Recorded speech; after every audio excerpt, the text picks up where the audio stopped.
gather around and hear me spin a tapestry with lives sewn in, stories told and lost to time. To tell it true, well, there must be rhyme. So pay attention and you might just find some pieces that you left behind. You kept the dead with patient care, a silent vow, a stony prayer. But death came swift and justice slow. The grave you kept became your own. Now bound to lives not yours to keep, you lost the peace of endless sleep. You danced where no one called your name, with buttons bright and stitched on fame. You smiled too wide and bowed too low, in your need to please and put on a show.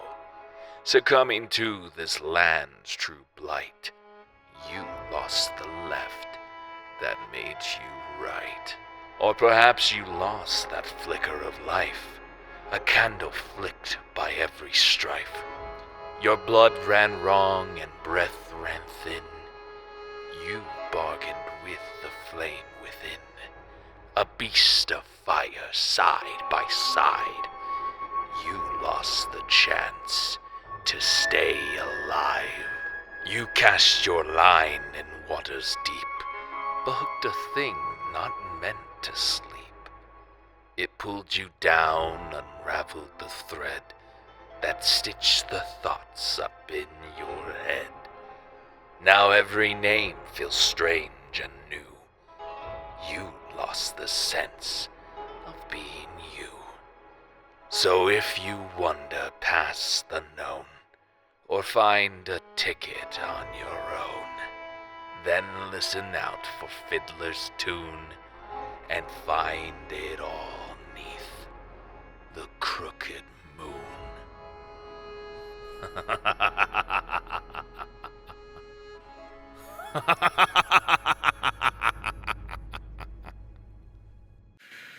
And we're back. Speaking of back, we have Hagen with us again. Yay! Kind of. Oh. Well, we're with the player at least, right? For now. Yeah. Hagen as a character still not quite with us. Not yet, True. anyway. We'll look to do something about that in today's session, shall we? Last time we left the swamp and got to near Foxwidow, where there was a surprisingly difficult fight in which the players got absolutely blasted, nearly all died.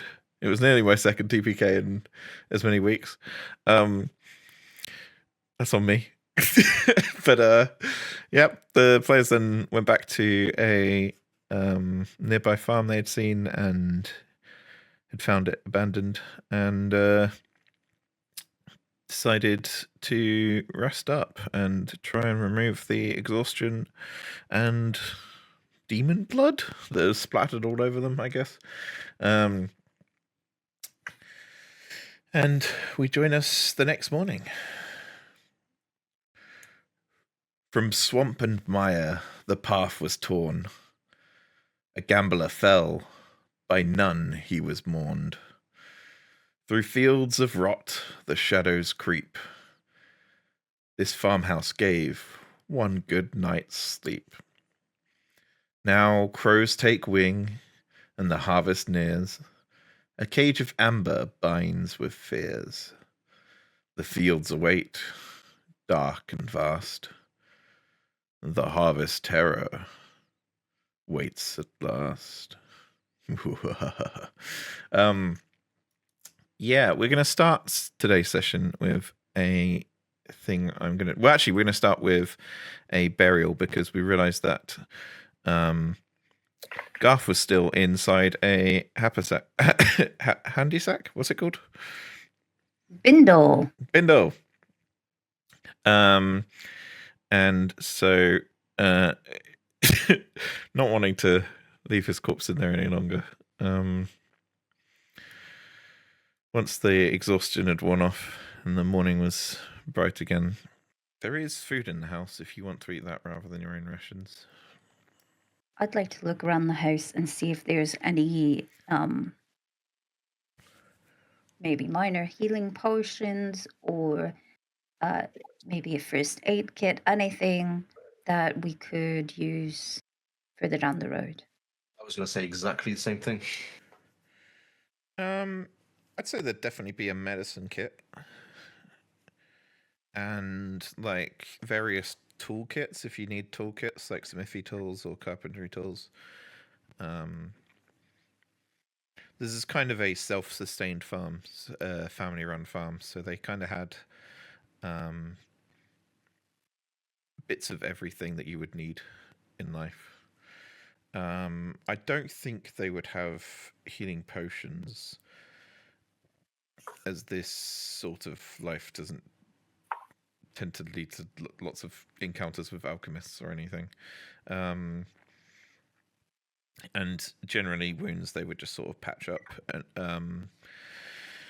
with plasters and bandages and such. Yeah, you can find any tools you need, any farming equipment that you might find useful, any kind of like, you know, scythes or anything like that. But I wouldn't say you find any particular like magic potions. Want to be able to cobble together any sort of tools for like leather working? Yes, absolutely. Cool. Yeah, I'd like to just try and get put together like a makeshift leather working tool. Yeah, you can do that. As I say, they sort of did everything themselves pretty much. This far outside of Foxwillow and not particularly on any main trading track. They were very self-sufficient kind of farm. So, yeah, I think you can find stuff for that. Absolutely. I'll be looking for, see if I can find a pickaxe. You find a pickaxe. I would say Oh, that's also awesome. something that absolutely would be here. All right. That completes my grave digging tools. And I'll go outside and begin digging the grave. I'll flop the body out of my bindle onto the ground, and then I'm going to look around, find some cotton and thread, and mend up my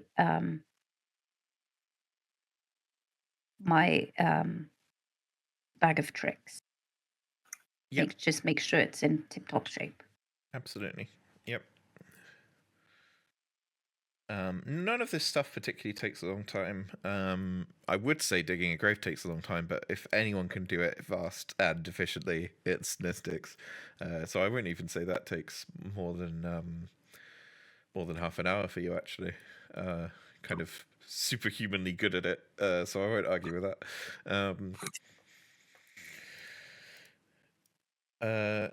Are you gonna gather and pay respects for Garth, or is it a unceremonious let's bury him here kind of throwaway thing? Sure, I'll gather. Yeah. Ray will kind of stand back and just didn't even know him. He's lucky you're burying him. It is the least we could do to fellow creatures. It's just a sign of respect. Maybe I'll help it, like, on the other side. Are you performing for your him. rites? Because I know you have a special way of burying people, don't you? Yeah, but I only have one. So I'm not necessarily going to spend it on Garth. No offense, buddy. I'll pay my respects, but not that much. But I will offer a silent prayer. Okay. I'm going to say, do you normally feel connection to the gods you pray to? Sorry, come again? Do I know what? Do you normally feel a connection to the gods you pray to? Not really. I I think in my experience, I've dealt with many theologies, like back when I was human and just a gravedigger. And that may mean that there's a lot of pantheon roaming about. I probably would have gone for one universal main god, force, nature, Gaia type of approach, an ultimate presence to pray to. Okay, sure. So non-denominational, but universal in approach. Non-secular. Yeah, exactly. Not try, except the atheist. So yeah. Okay, yeah, understandable. Not knowing Guff's religion, it's better not to try and guess and instead go play it more neutral. And yeah, you've got plenty of experience of having to do that. So yeah, fair enough.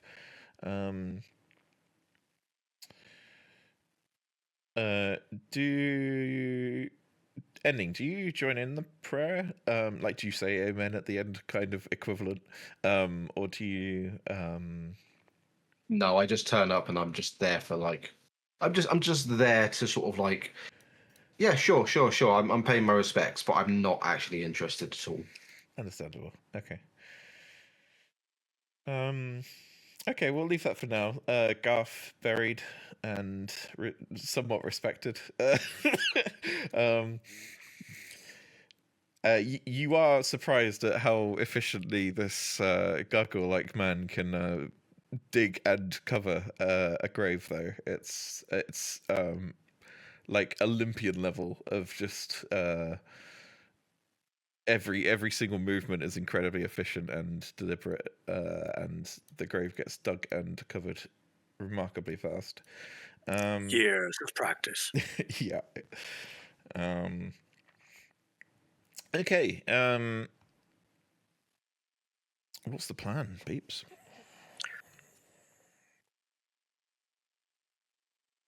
Where do you think we need to go, Ray? You have that connection, right? Or knowledge. Well, the Fox Willow is where they were last, and that's where everything started. So I suppose we will continue on to Fox Willow. Can we make a deal to chop down scarecrows before they attack us? Just thinking.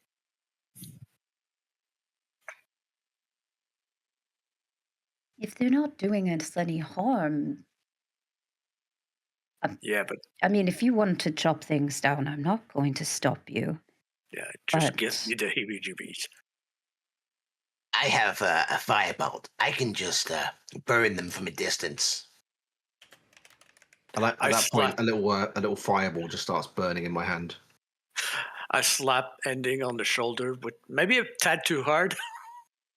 Oh, sorry. Yeah, good thinking. As you sort of slap me on the shoulder, as you say a tad bit too hard, I stumble and fall over. Oh, sorry. Pick you up. Like literally pick you up and put you down on your feet and begin dusting you off. So as you try to sort of dust me off, I just sort of put a hand up and try and wave you away. Like, and I just raise a hand above me, cast prestidigitation, and it all goes. That's a neat trick. I like that. Sorry. You will be. I look at Ray, just like, what'd they do? Ray's just kind of bobbing her head from side to side. Shall we? Okay. Yeah. As far as I see it, we've got some distance to cover, and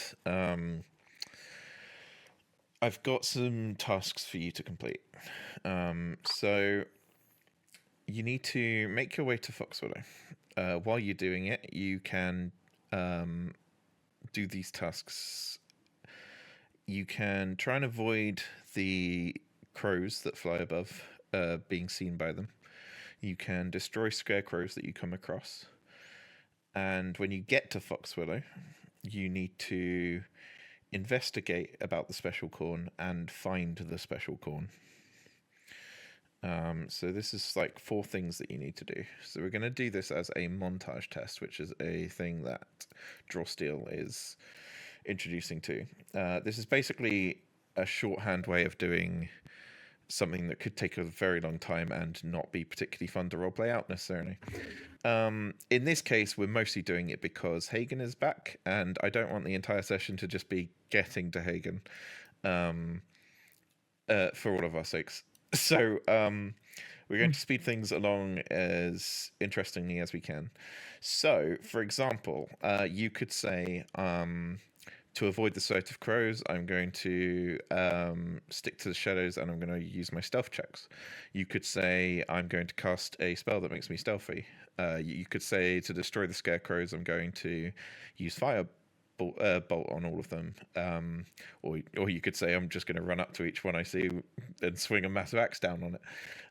For investigating the special corn, you have many options. I'll leave that to you. I won't patronize by giving more specifics on that, but yeah, you are allowed to use spells, abilities, whatever you want to try and help you fulfill these 4 tasks basically.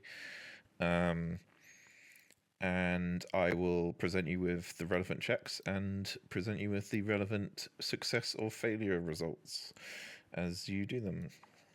So I think the first 2 we're going to have to cover are staying out of the crow's sights and destroying scarecrows if you want to. That is optional. Yeah. So both of those are optional. But yeah, if you have any good suggestions on ways your character would be doing those things, please fire away. I would like to use my, I think I have it, my disguise kit. Ooh. And I would like to kind of stick straw all over me to make me look like I'm one of those pumpkin heads. And then I would like to act like a pumpkin head just walking down the road. Are you going to grab one of the pumpkins and put it on your head? Are you going that far? No, but what I'm assuming some of them wore hats. Yeah. So I'll just like put a big hat on. I'll go find a large hat and pop that on top of my head and tuck my jingle bells underneath. Are you just doing this for you, or are you gonna try and make up everyone? Yeah, if they let me, I'll make up everybody. Just because I think the scarecrows in the field, they all just kind of were wearing field clothes, weren't they? Yeah. So I'll kind of rifle through the clothes in the farmhouse and get maybe some dungarees and a checked shirt and a couple of very large hats. And then, get bits of straw to stuff them in the cuffs and make it look, at least from the sky, that we look like the pumpkin heads. Make sure you've got your combine harvester operational license and all that. Yeah. Understandable. Okay, I don't think there's a check for that, so I will say you, as long as the other 2 are okay with it and don't have any particular hang-ups about their appearance, I say, yeah, you can make your 3 of you look pretty, from a reasonable distance, you look like 3 farmhands. In terms of the scarecrowness of you, it's going to be a performance check from each of you because that's about movement and almost body acting. So in terms of looks, you've absolutely nailed it. In terms of movement, I'm going to as for a performance check, I'm going to say because you look like you could be the Pumpkinheads, you can all roll performance with advantage. 15. 20. 34. Jeez. Braggart. I'm just kind of picturing ending in like a scarecrow, dressed up like a scarecrow, and the outfit's just a little bit too big, where like the sleeves are just hanging down and his hands are like halfway up the sleeves. So I'm going to say you all can look at each other and see. I mean, for a second there, you were convinced that Ray was a Pumpkinhead. That was an incredible performance. Nestix as well. As a gargoyle, he's used to being able to move in construct-like ways. So he's absolutely nailed the weird way that they stiffly walk. Just having Except seen them in that one fight. except for the clink, clink, clink of my armor, but Ray put straw in there, so it padded a bit. Yeah, for sure. Both of you can see the ending is struggling a bit with his performance. Do you have any suggestions or other alternatives for ending to do? I would like to use my knowledge of outdoors, i.e., survival, to see if I can find a way that could offer some cover, not necessarily to hide, but to at least like have an half cover effect that they don't see the full us. We're not like in plain view all the time. Maybe skirting the trees. So try to avoid the gaze of scarecrows and crows alike. Sounds great. You've not into this area, so there won't be advantage on this or anything. But yeah, give me a survival check. Just for. Okay, yep, 20 is more than enough. You know how to stay out of line of sight, out of the beaten track, and having spent most of your life not in urban or particularly busy city areas, you are quite used to walking through bushes when needed and around paths that others wouldn't necessarily take. And using this information, the three of you, at varying degrees of scarecrowness, but certainly looking the part, managed to avoid all detection by the sentry crows that are flying every now and then overhead. Awesome. Well done. That is a full success on that one. Are you destroying scarecrows that you come across? Because no matter what path you take, you're going to come across some. Would the path that I proffer to our group help us keep us out of sight, and at least not be less noticed by scarecrow sentries?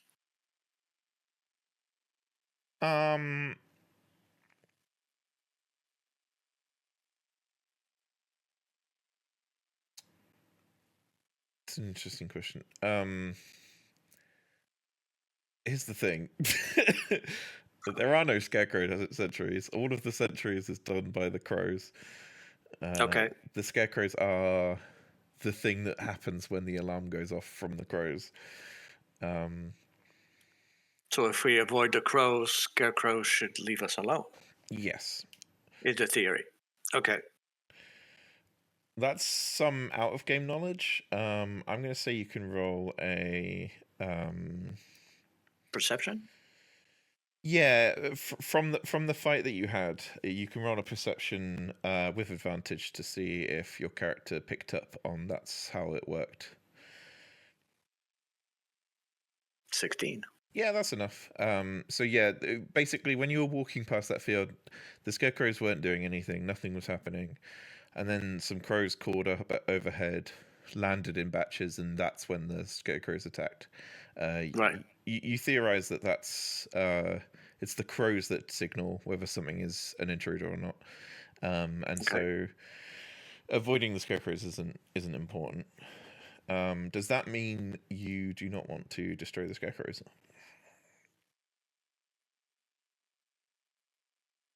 I look Well, to Ray for reassurance on whether or not she thinks it's a good idea. Like if it would draw more attention to us or not. If we can stay under the radar, so to speak, we'll be good. I think we'll just keep an eye out if they seem to be following us with their eyes or moving towards us. Then we should act. I nod. That's a wise approach. Certainly occasionally feels like they're watching. But none of them move from the spot as you pass by them or make any noise. And with that, you make your way a good distance, but still, you make your way to Foxwillow, and we will change the map. Dun, dun, dun.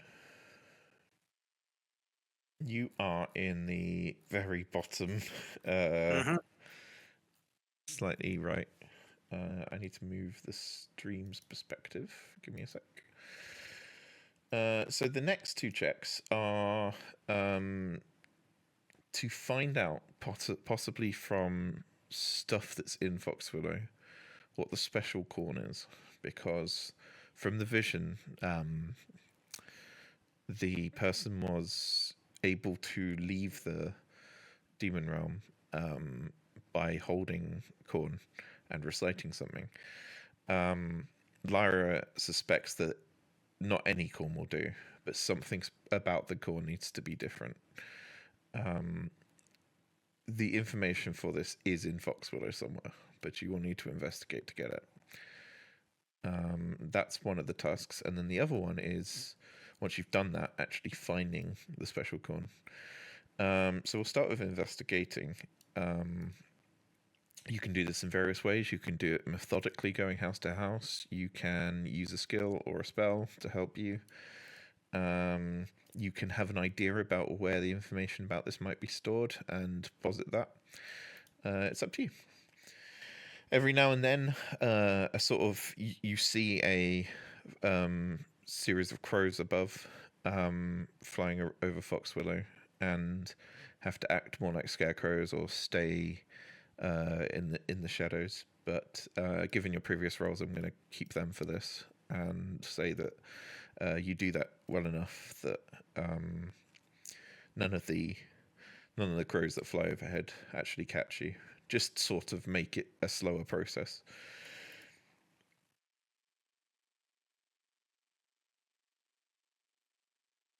Since Ray's been to Foxwillow before, would she have an idea of the layout of the town? Yes, you know the buildings. Hey, is there a place where they would record kind of the types of crops grown in Foxwillow, like a farmer's The library did have sales records, and in those sales records was kept the types of crops or types of sale. So there'd be like high quality corn, low quality corn, some different types of meats would be listed there. Yeah, you can check there if you want. Yeah, I'd like to start up in the library.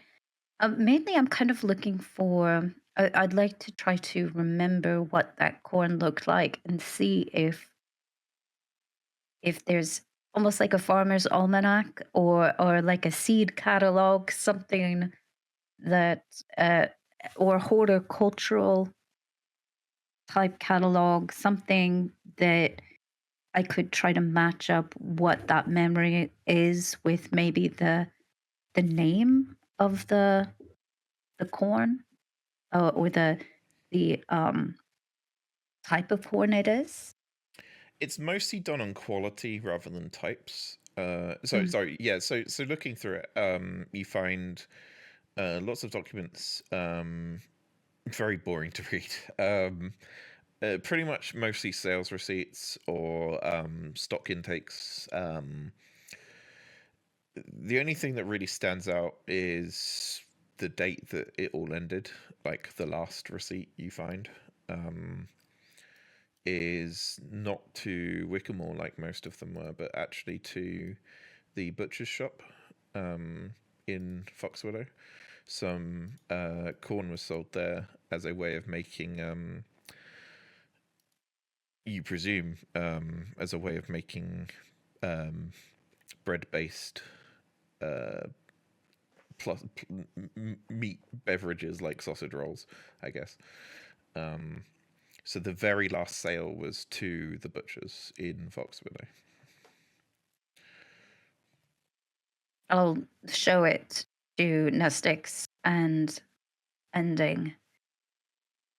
Perhaps we should go to the butcher's and see what there is.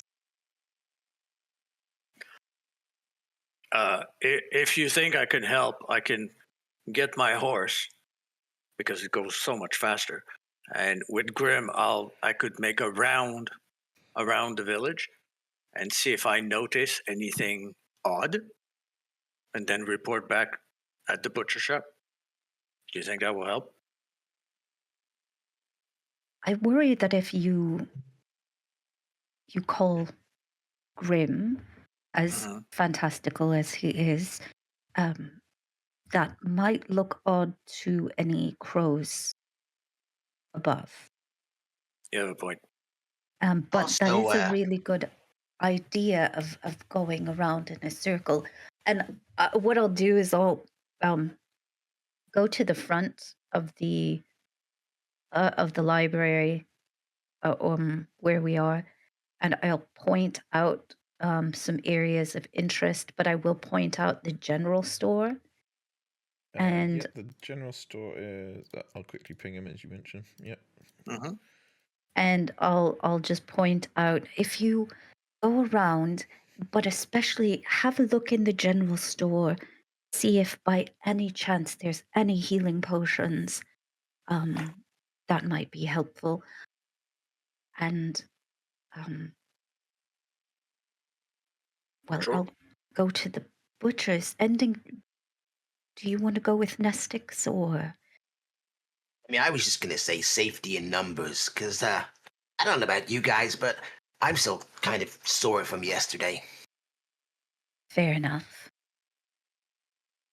Do you think you'll help Ray better being here or me at the general store? Because I'm just looking for potion, whereas Ray could have a lot to look at in order to get that information. That looks like a big book. Just saying. I mean, I suppose that you're more accomplished with the swords and that, and well, I don't imagine me and Ray are gonna fare too well on our own if we get overwhelmed, whereas you might.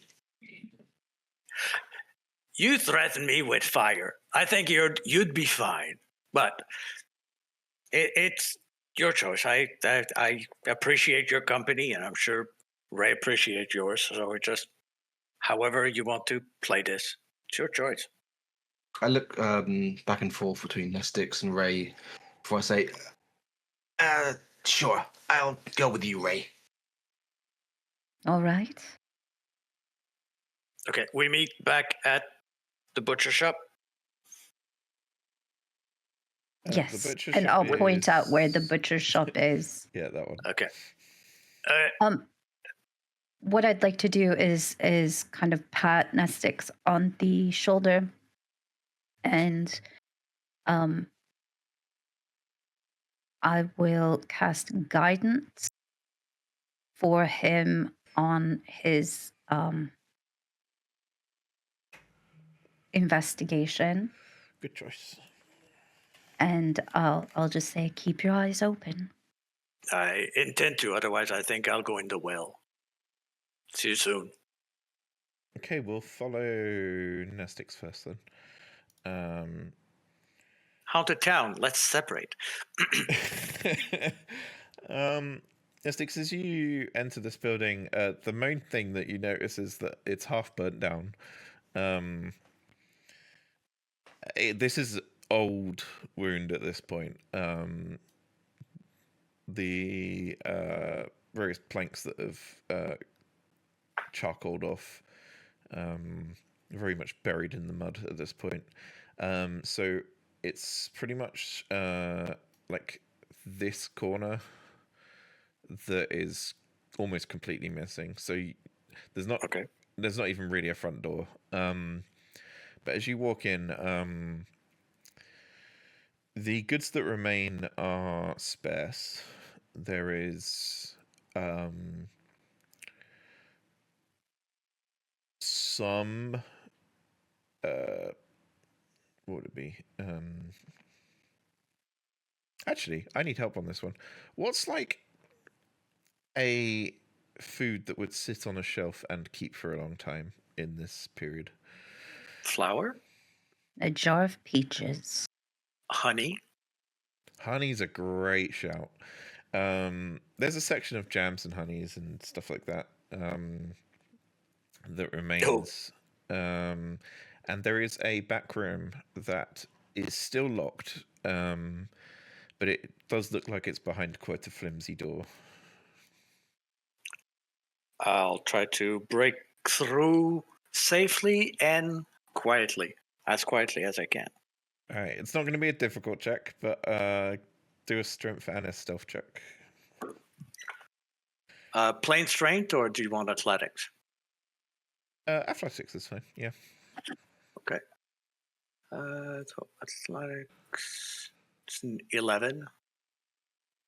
That's enough. Okay. And then what? Stealth? A stealth to see if you can not make crap tons of noise as a wooden door clangs to the ground. Does my armor matter? So do I have it? No, you don't have disadvantage on this. Okay.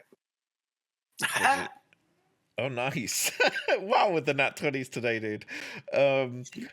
You managed to like push it at the lock section, and pretty much just the old, slightly charred wood around the lock itself just gives way and pings off, and the door itself stays on its hinges, doesn't make any noise at all, really, and is now open. In the back section, can you do an investigation check, please? Absolutely. You have guidance. D4, yeah, the D4 will be added to this. Nice. So 22. Nice. Thanks, Ray. You find 3 lesser potions of healing. Okay. You find I hadn't really accounted for this. Give me a sec.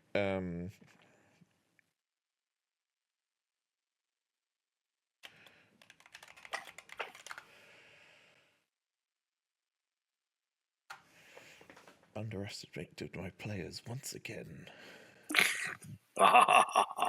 Sorry. No, it's a great shout to go here. I just didn't think of it. You find what would be most appropriate out of these for farmers and farming village. You find an oil of sharpness. Ooh. All right. You also find a wand of web. Oh, wow. Okay.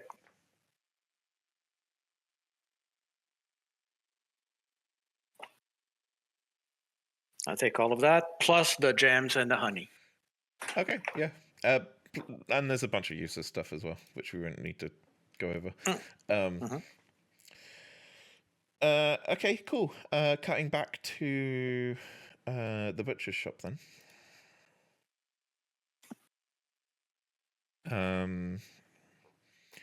Ray, even though you've been to this town, you didn't necessarily visit the butcher's and random buildings.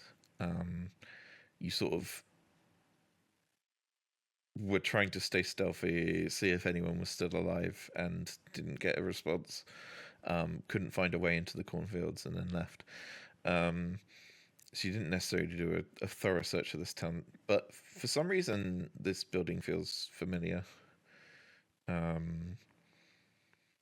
And you have this odd feeling that you should check in the back. The front itself is grim. It's bird carcasses and shells that did contain meat but no longer do, that have been left to rot, like rotting meat juice on them.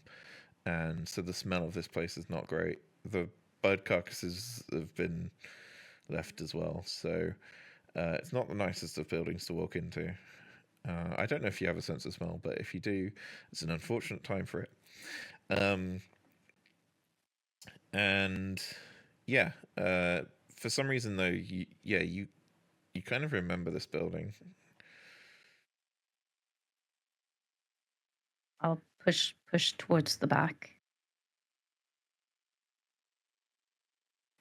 Going into the back room, your instincts take over, and you look under the bed to find a ritual kit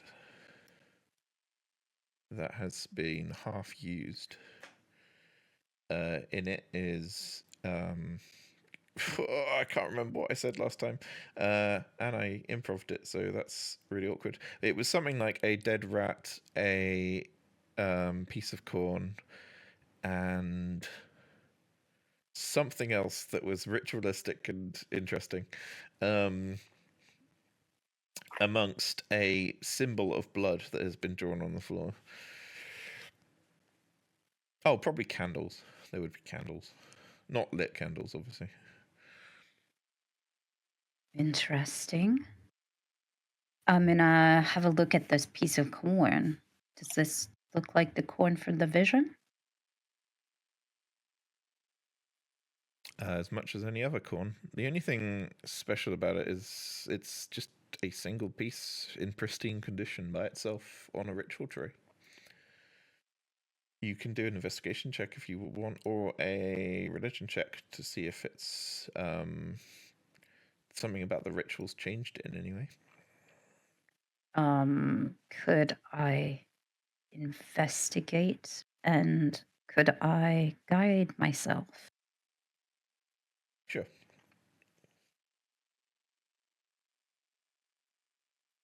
Okay. Oh, bollocks. Well, who knows? Well, it was used in a ritual. You can pretty much gather that. A whole 8. Yeah, it was. Go on. Oh, I was gonna say I'll just pull everything out from underneath and show it all to Ending. But keep hold of the corn. It could be important. Do you think it's important? I'm not one for rituals. I mean, I've done a few, but they've never been successful, so I'm obviously not good at them. Have you done any rituals? I think so. Oh, yes. I'm sorry about that. Well, what do you think? I mean, it's corn, and we need corn, and as far as we know, this could be the corn that we need. I'm a bit lost with all this stuff. I don't really remember things very well. That's all right. Let's see if we can find anything that might tell us what this ritual was for. Maybe a journal or something, a book. I'd like to look around the room and Yeah. see if I can find a journal I or would like to help. If you knew what the symbol was, it might help. That's on the floor. That would be a Arcana or religion check. The room itself is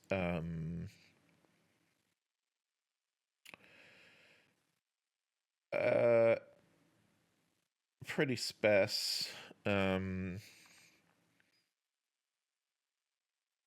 no journal for sure.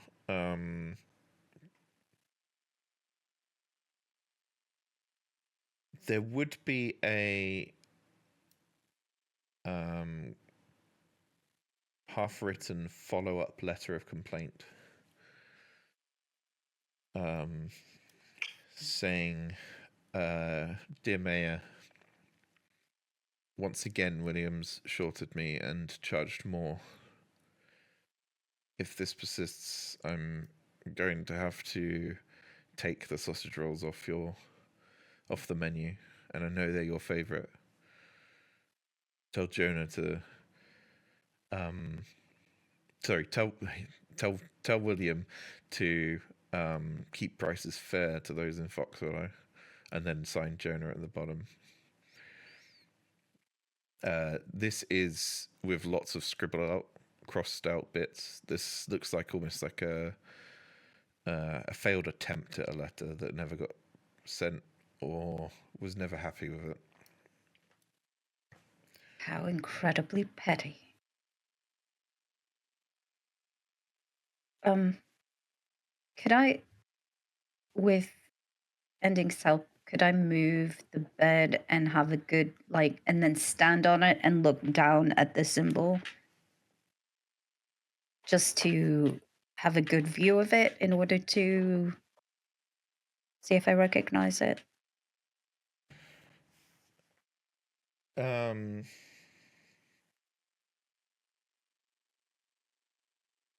You can absolutely give a Arcana check to see if you recognize it in any way.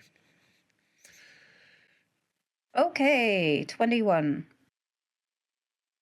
Given your background in rituals, you wouldn't know this exact one, but you do know that this is curse magic. Like, this is, I put a curse on you, and bad shit will happen. No one's used these ingredients and this pattern to cause a positive outcome. You know that 21's great. So you know that the ingredients used in a curse ritual are very important. They are how you end the curse. If you destroy the pieces, then you destroy the ingredients used in the curse, then the curse ends. This is very, very old school magic.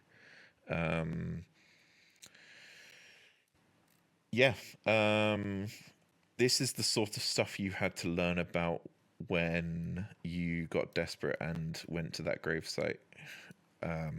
That's how you know about this sort of curse magic.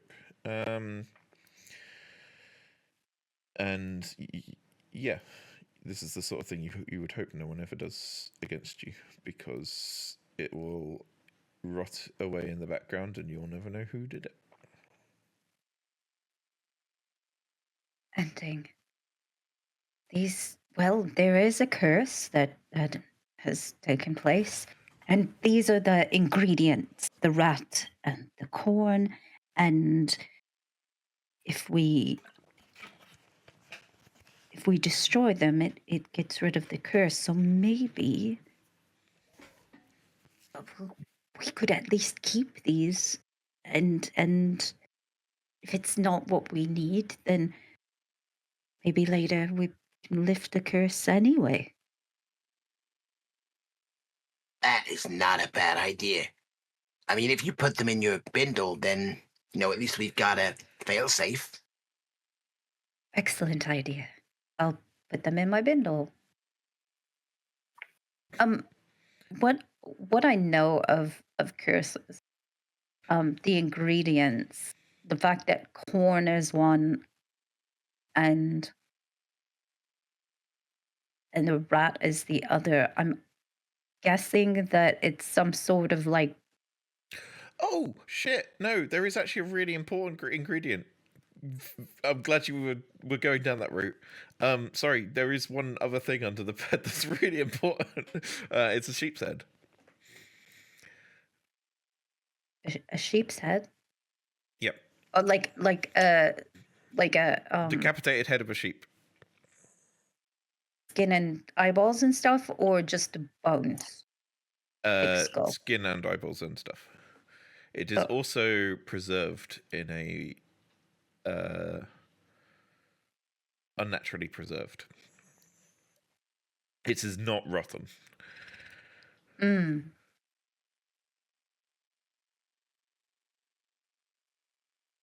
Okay. And yes, the train of thought you were going down, the ingredients used to make a curse are relevant to the curse itself.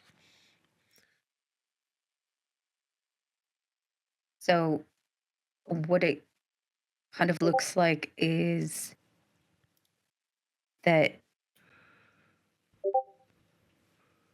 See, the sheep's head kind of confuses me. I was thinking that maybe the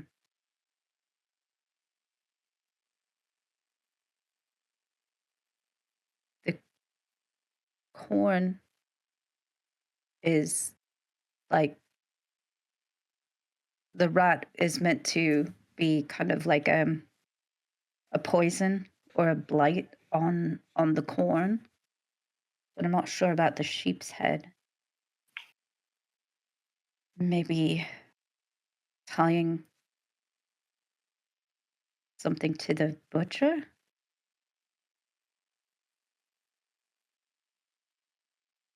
Can Ray work this out better than Beckett can? I know that feel. Sure, give me a piecing this together. What do you think? Just an intelligence check? Sure.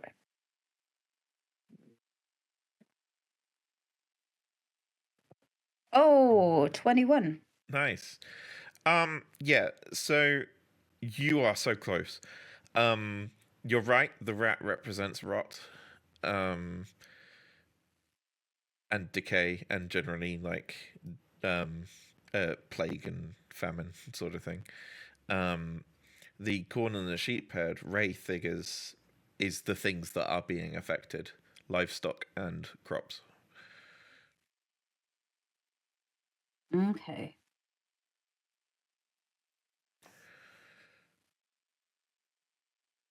Oh, that's right, because the butcher is just the butcher. He's not a... He doesn't grow his own own animals. No, he has to buy them. Yeah.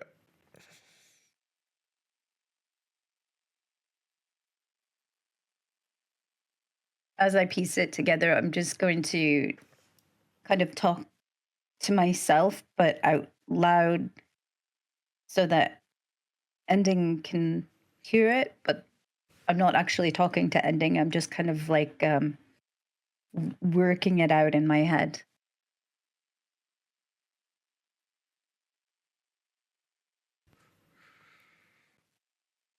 Ending just gives Ray a slightly confused look and then looks back towards the door. Oh, I'm going to reach down and grab the sheep's head and pop it in the bindle as well. Definitely by this point, Nestix has come back with some goodies. Hey, guys, I found some things. Here. We found some things. Ooh, you first. I'm going to pull out of my bindle the sheep's head, the corn, and the rat. I know, like very hurriedly and very animatedly and excitedly explain what we found and what it means, and then I'm gonna hold the corn up to Nestix. What do you think? Do you think this is the corn that we need? You said you saw it in the vision? I saw corn in the vision. Oh. Didn't have anything particular, blue or, sparkly. See if this matches that. Well, do you remember? Corn is corn to me, but maybe you could pick something up. I don't know. I take the corn from Ray and I look at it. Does it look natural? Does it look different in any way?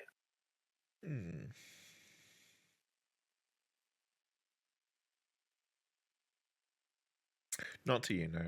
I don't think there's any way you would discern, except for the fact that it looks like almost a cartoonly perfect piece of corn.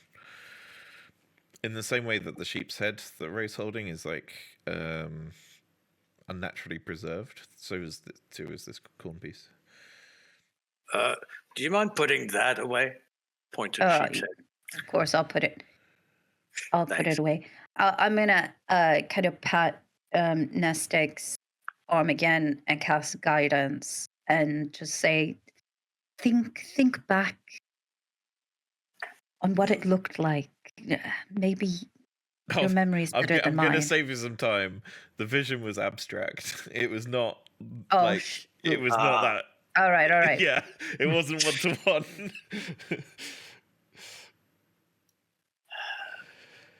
No, it just looked weird in the vision, and this looked like nice corn, but it is important. It's a part of a curse. So maybe. So what did you find? Oh, I found these gems, honey, the 3 potions of healing, the alder sharpness, the wand, which that's a casting type. It brings all the sticky things that spiders do. I'll let you two figure out which one wants to have it. I rely on my weapons. I think Ending would do well with it, maybe. If you want to feed it to your fish, Ending, I will allow it. Good, because that's exactly what I was going to ask. That's amazing. I'm glad we're in mind synced on that. I will absolutely allow you to feed it to your fish.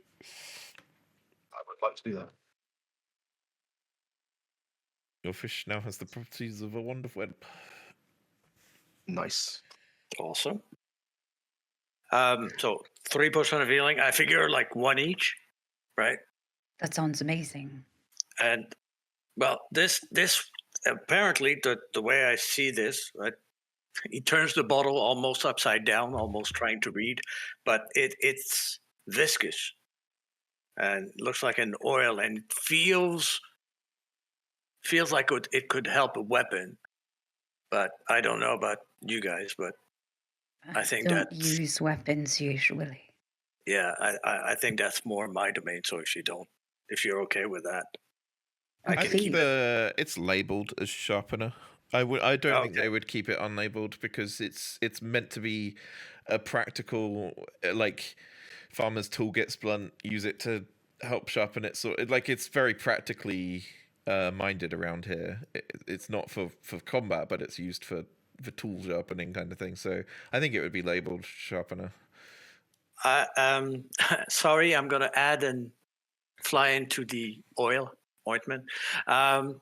The 2024 version of Oil of Sharpness doesn't have a time limit. Interesting. And it hasn't been errataed yet. A year past it. So 2014 at an hour. Just putting that on the table. I didn't want to deceive. No, that's fair. I mean, logically, it stays on until the oil wears off. I don't think it should be a permanent buff. That's crazy. Do you want to put it to an hour then? I think an hour makes sense. Okay. I'm not one to needlessly nerf stuff, but it makes a lot less sense to not be an hour. Yeah, I think an hour makes way more sense. We'll say an hour. Sorry to nerf the good shit I just gave you, but could have made my lance very effective.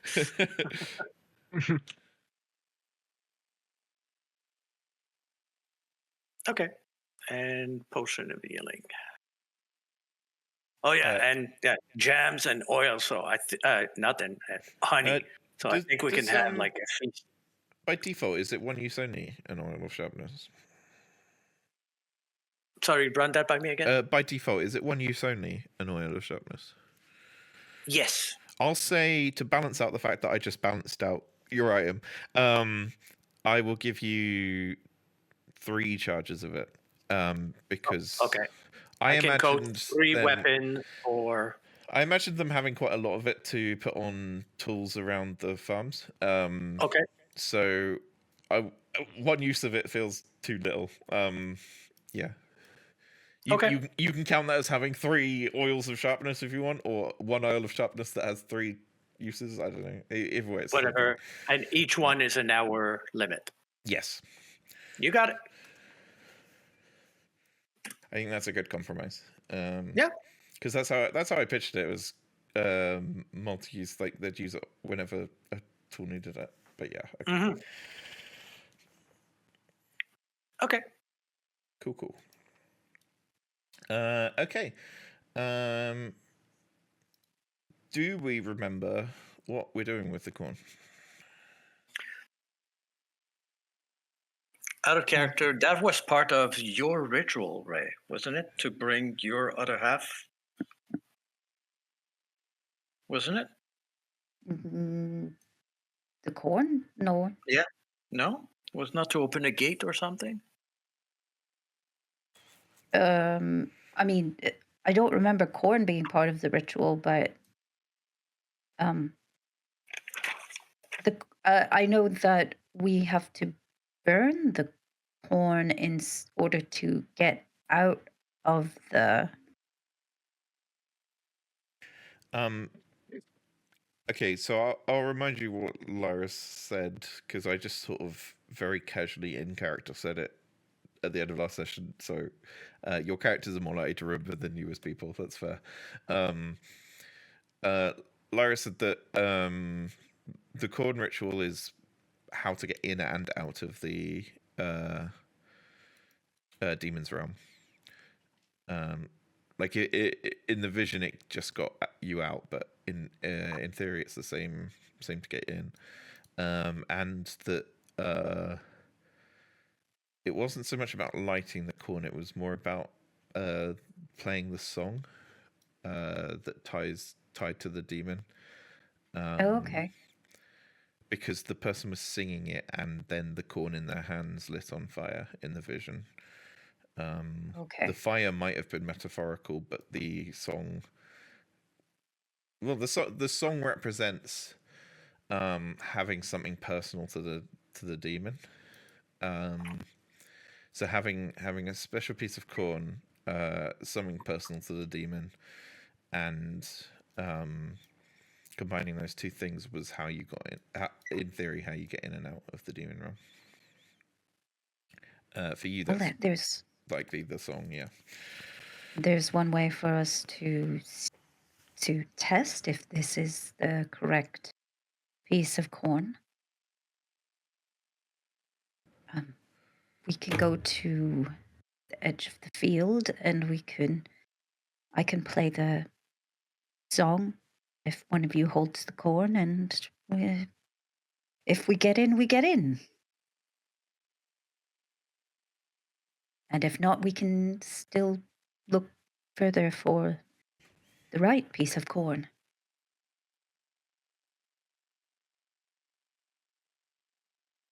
Sure, that's fine by me. I like our odds. Okay. Then let's go. All right. And we'll head down to the cornfield. So yeah, previously you've tried to get in here, and you've done the classic walking into there, being asked to share a secret, and when you did, you were still denied entry. You've also tried just running into the cornfield, which ended up pushing you straight back out into Foxwillow. That's what you know about this sort of barrier to the demon realm. Okay. I'll hand the corn to Ending and pull out the banjo and play and sing the song. I'll keep watch to see if there's crows or scarecrows coming about. Ending, a heatless flame ignites around the corn in your hand. A heatless flame, though, yeah? Yep. Cool. I hold it at arm's length, but still keep holding onto it. The corn in front of you seems to give way, almost like it's leaning back, scared of, leaning away, like a crowd of people trying to avoid something, as these corn stalks, gently give way, I suppose is the term. I guess that's our path. No time like the present. And we'll go into the corn. Before we go in, Yep. I would like to cast a spell. Please do. I would like to cast. Oh, actually, is it going to do me any favors? Yeah, I'm going to cast Mage Armor. Oh, nice. Is that 8 hours that lasts? Or Yes. Yeah. Yeah, cool. Sounds great. Its AC becomes 13 plus my Dex, which is 4. That'll be handy. Nice. Cool. Yeah, and then I follow suit. And walking through the corn, you do not find yourself turned around back in Foxville. You do not find yourself confronted with a question. Instead, very quickly, the cornfield opens up to reveal a scattered land where the geography and geometry of the earth is inconsistent. There are hills that are cut in two. There are pumpkins that are multiple building sized.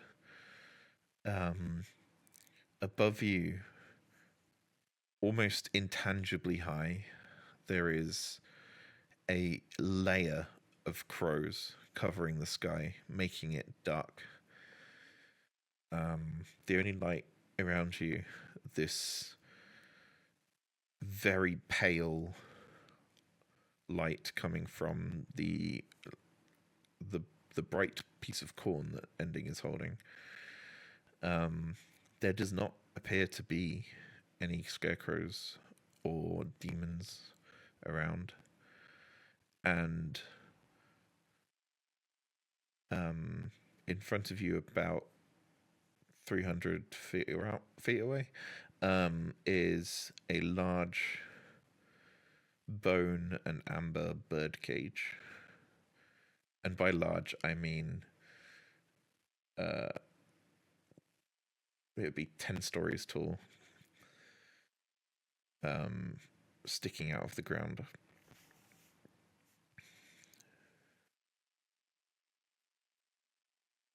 As soon as I see that, I would like to reach into my bag of tricks and pull out a little fur ball to throw. What little fur ball you getting? Let's see. Oh, it's sexy. I've forgotten his name today. Sexy Randall. Sexy Randall. I'll create it when we go to the next map, which is not yet. I'll create it to remind myself, but yeah.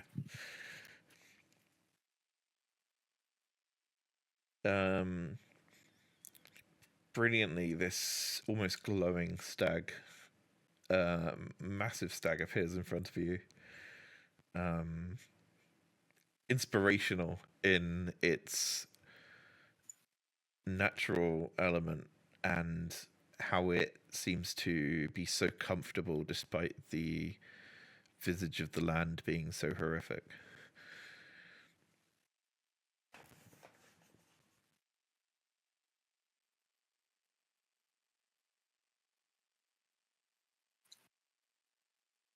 And Okay. yeah, I guess sorry. we'll move forward. Yeah. Randall, you do me a favor and just give a sniff and see if maybe you can catch my scent over there by the bird cage.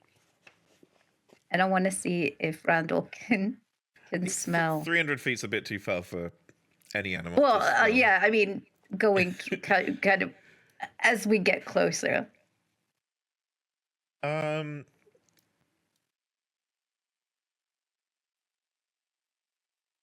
As you get closer, I will bring us into the next map, which is the inside of the birdcage. Which is... I don't remember. This one? I should have named these better. Yeah! Okay, I'm going to have to create your tokens.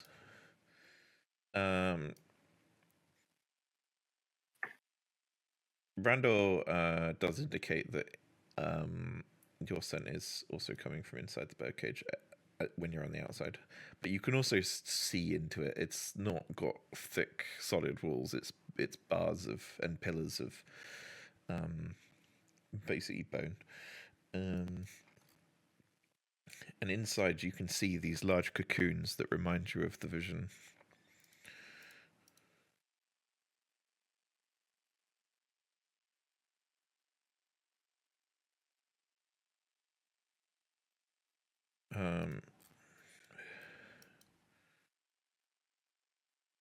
Inside here, the corn stops glowing.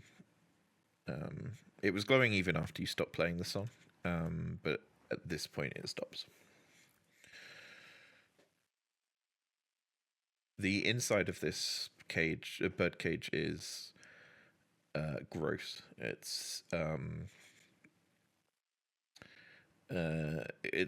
floor is fleshy, and the cocoons around the place are rotten and sporadic. Very demony, for lack of a better word.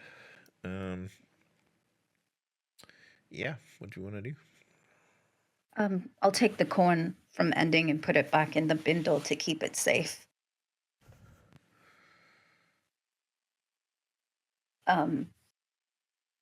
And then, Randall, go to where you can smell me and open the cocoon.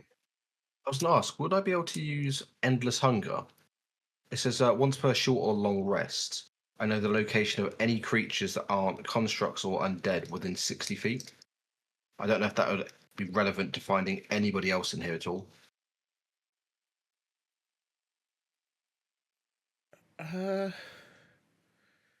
You get a ping on these 4 locations that I've already put on the map. Okay. Yeah. That's a good way of explaining how you see where these 4 locations are. Yeah, that's a really good explanation for that. Or the cocoon look more preserved than the others? Yeah, but it's all flesh-colored and gross. Okay. So having a precise ping on these 4... Actually, what's the wording on it? Wording is... I need to find it again now. Bear with 2 secs. Once per short or long rest, you know the location of any creatures that aren't constructs or undead within 60 feet. Okay. You're gonna see that location and that location and not the other 2. Okay. The other 2 are just slightly more preserved looking cocoons. Cool. Do the cocoons look sort of like quite solid, or do they look quite soft and mushy? They look like a thick layer of skin covering a liquid. So you Okay. can cut through them with something sharp, but like bare hands without long nails wouldn't do anything to them. Okay. Nestix would half enjoy, half being repulsed by the bounciness of the floor.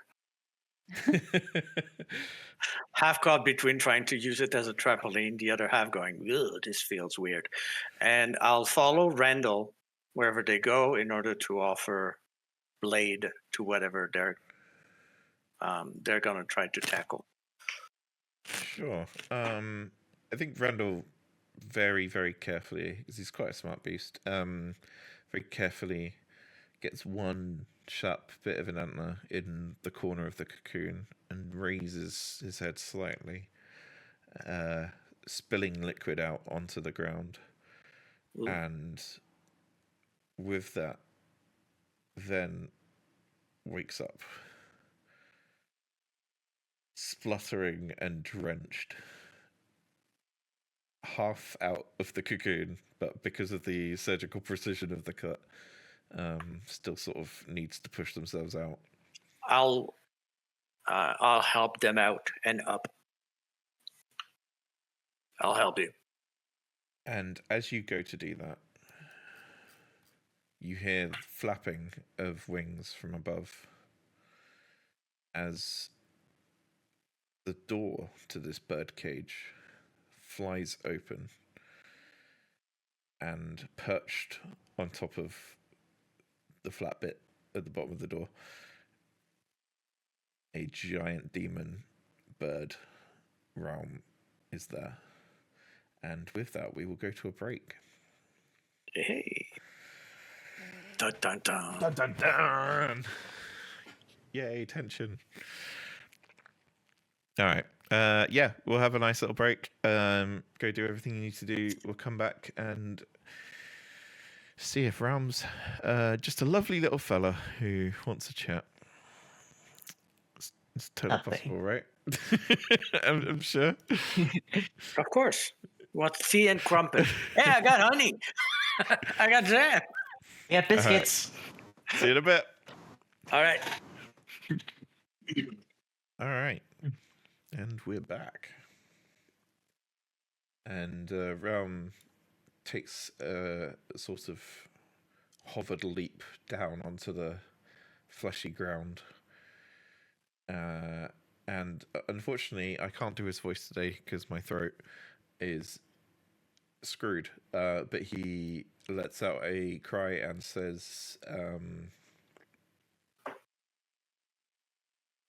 "Trespassers, how are you here? Leave my food alone." And could you roll initiative? Because he's not happy you're here.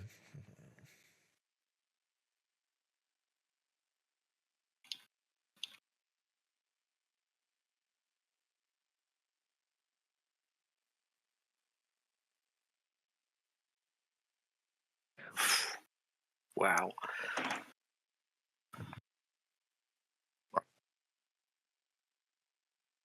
I literally just thought, suck it myself. Okay. Nice. That's funny.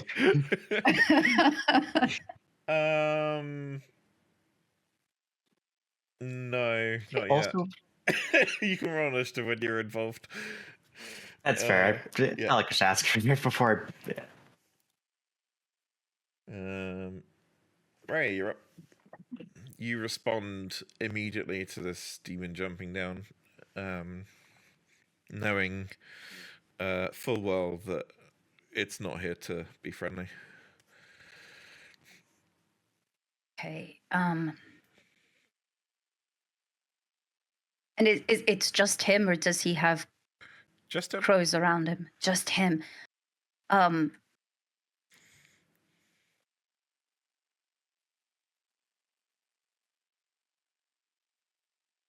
I'm going to pull out, I'm going to get that banjo turned around, and I'm going to start playing that song. But I will use that as also a way to silence him as I cast silence. Okay. I will say keeping that song up is going to use your bonus action on each turn that you want to be Okay. playing it. And Yep. also your reaction, but not your main action. Okay. Because you are literally having to concentrate on a song and play it correctly. So yeah, bonus action and reaction is fair. I won't make you do performance checks for it, but yeah, you are playing that song, but you still get your actions. Okay. So it's a 20-foot sphere. Is it 20-foot diameter? Yeah, 20-foot radius. Oh, cool. So the 20-foot radius sphere. No, sphere, I said.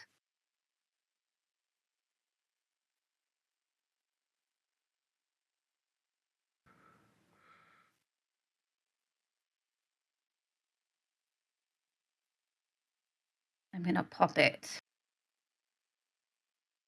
centered on them. Yeah, and this loud sort of screeching demon's screech of anger immediately just nothing. No more noise. And I'll just go, shh, quiet now. And that'll be my turn. Okay. Unfortunately, he rolled initiative 20, so it's let's go next. Oh, go on. can I move? Yeah, of course. Okay, I'll move. The terrain is 5, pretty much as you see it, so follow the paths if you 20, can. 25, 30. Yeah, I'm going to try to move toward Randall. Oh, yeah, I'm moving toward Randall, who... Oh, yeah, Randall also gets to go. Yeah, Randall is going to... This is going to be difficult terrain for him because it's... Okay. He's not supposed to be this big in this area. That's okay. But because it's all flush, he can kind of push it to the sides. But yeah, it's not easy movement for him. Okay. He's gonna move down, and he can't. Now he'll get right up to the harvest terror, but that'll take his full action to dash. Okay.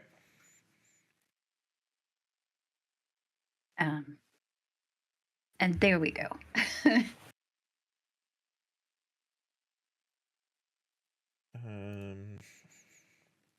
The Harvest Terror looked disturbed by the song you were playing, and now that it's in the silence field, it's no longer disturbed by the song you were playing.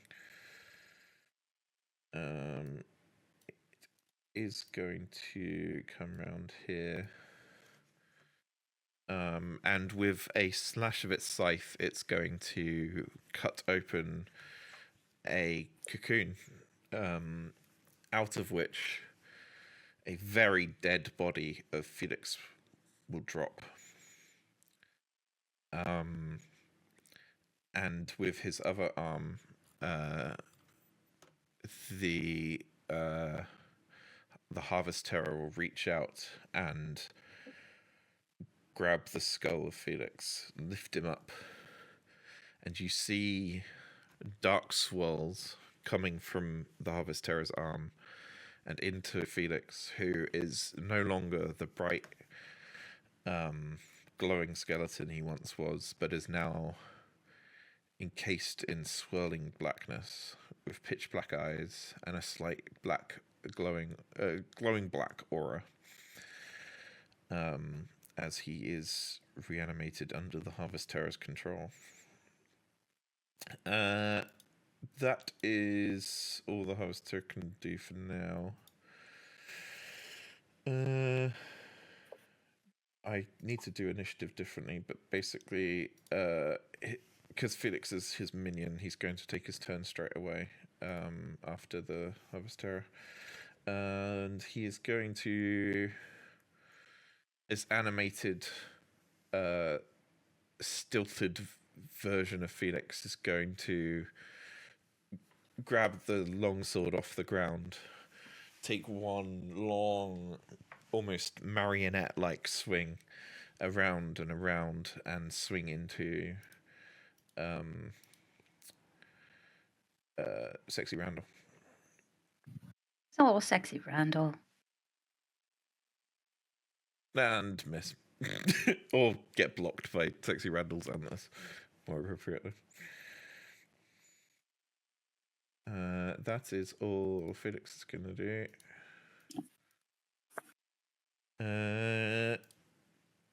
Ven's go.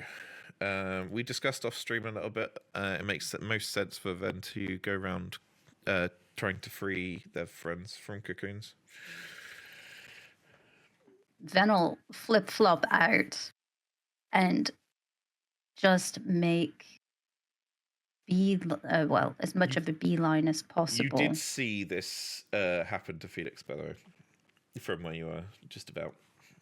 As I flip flop out, I'm just going to shout, "I knew you would come! I knew it! I waited and I knew!" And then as Ven's saying that, I'll see Felix and just, no, it can't be. I'll save the rest of you. And Ven's going to run skedaddle, run down towards. It'll use my action and movement to get all the way down to. It's a preserved cocoon, is all you can tell from the outside. This cocoon. Okay. And I will, as I kind of look over at this little tiny man with a fish, Ven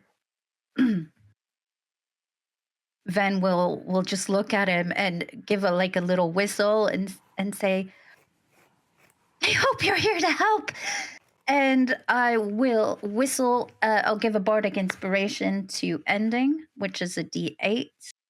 And I have to get on Ven's character sheet.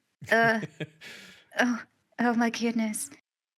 And I will call forth one of my handy haints, and that's going to be a 15-foot emanation. We'll go with a blue emanation. Should we do 15 feet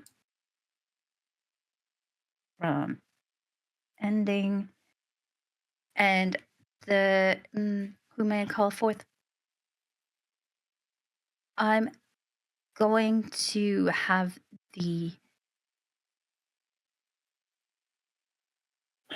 I'm going to call forth the scamp.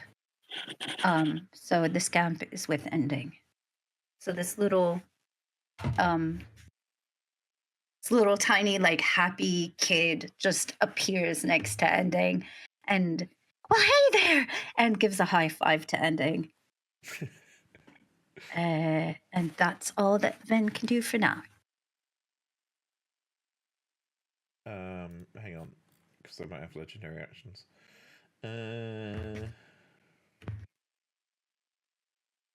Okay, half my speed is 55. Yeah, the terror's gonna swoop back, staggered swings of its four wings, push it over here. Oops, I didn't mean to move that. As it very swiftly and nimbly takes very mild flight over to the other side.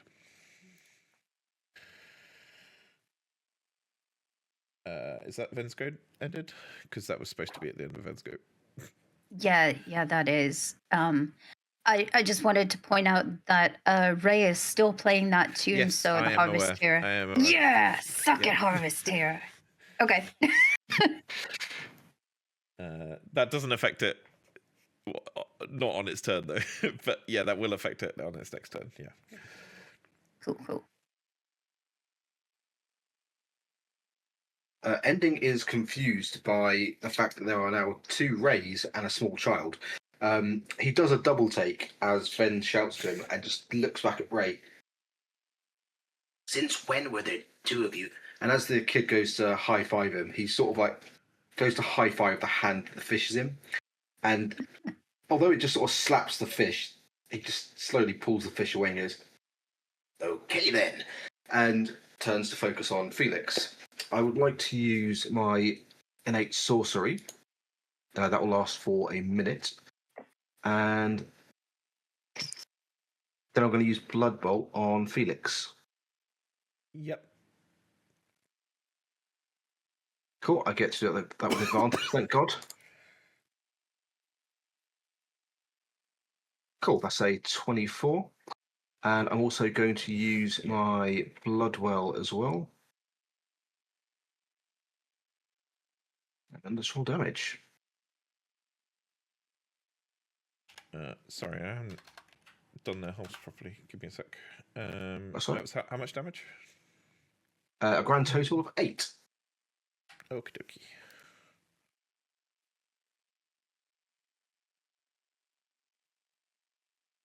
And I think I will also move, and I want to try and climb on the top of the cocoon that Hagen's in.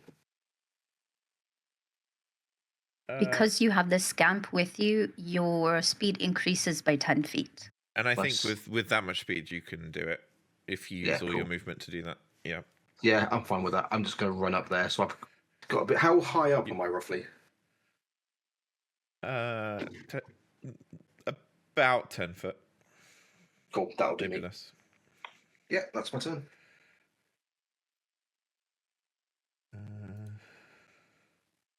Okay, we'll skip that. Sorry.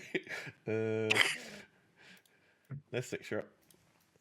All right. Bonus action. Dragon Ice. Grim comes in. Nestix jumps on. And that group. And then gallops over to the Harvester. How far off the ground is it? Oh no, it landed again. It just I basically described it ignoring difficult terrain because it could fly, but it landed again. Oh. Okay, and I will attack.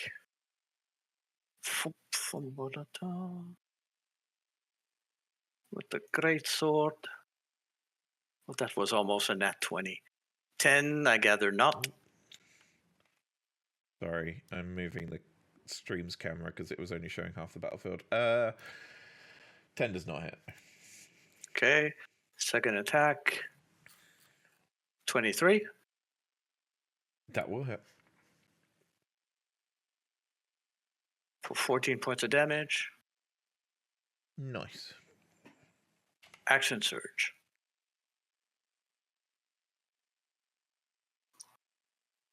Action attack. 22. That hits. 9. The last 15. 15 does not hit. Okay. And that is my turn. Okie dokie. At the end of your turn, it is going to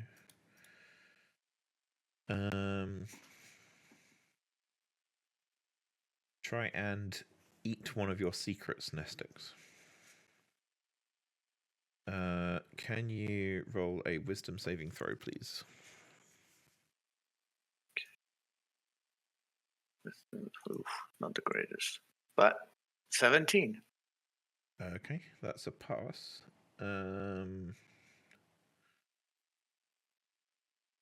I don't think anything happens on a pass. You feel him probing your mind for a weakness, and you manage to steel your mind against the thoughts of anything that's embarrassing or crippling, or any regrets or any doubts. You manage to instead focus on the thought of this thing needs to die. This is an abomination. And Silly rabbit, I'm made of stone. yeah. All right. Yeah, nothing happens on a success, so cool. Randall, what are you doing in initiative? Go away. Right, you're up. Ray's going to start singing the song, but what I want to do is sing it a little off E as I'm playing, and I will cast Dissonant Whispers at Yeah, first sure. level on Felix. So he needs to do a wisdom save of 17. Okey-dokey.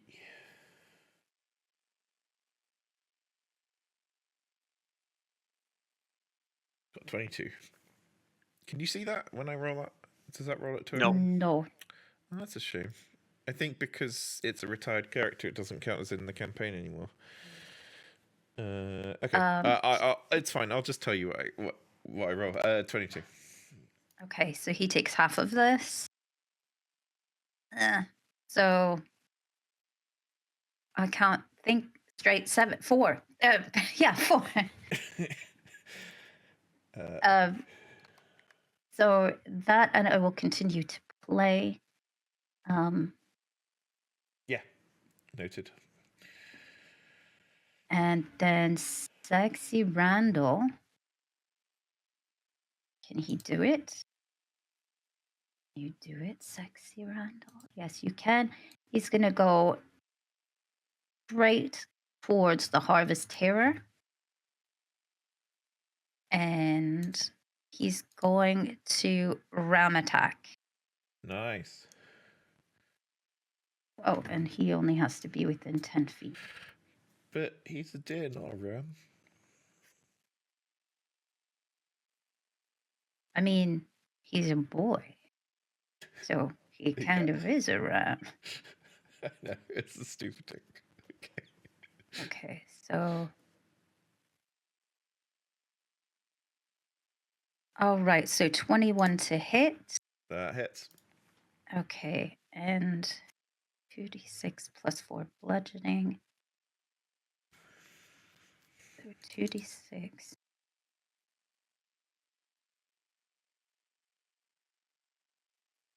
So 12 bludgeoning and 7 radiant damage. And then he does an additional, because of the amount of movement he did, he does an extra 2d4 Damn. bludgeoning, so another 4 on top. And Damn. if he can have it, he gets the prone condition. He can't, I assume. Okay. I will check. Okay.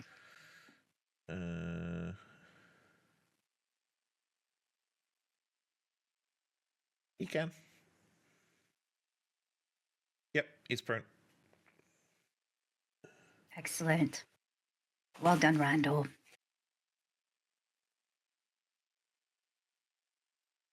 And that's what I can do. Okay.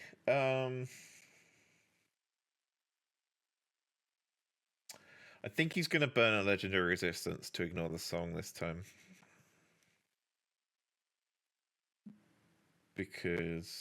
But yeah, that's a legendary resistance gone. He's going to stand up from prone. And then he's one square away, annoyingly.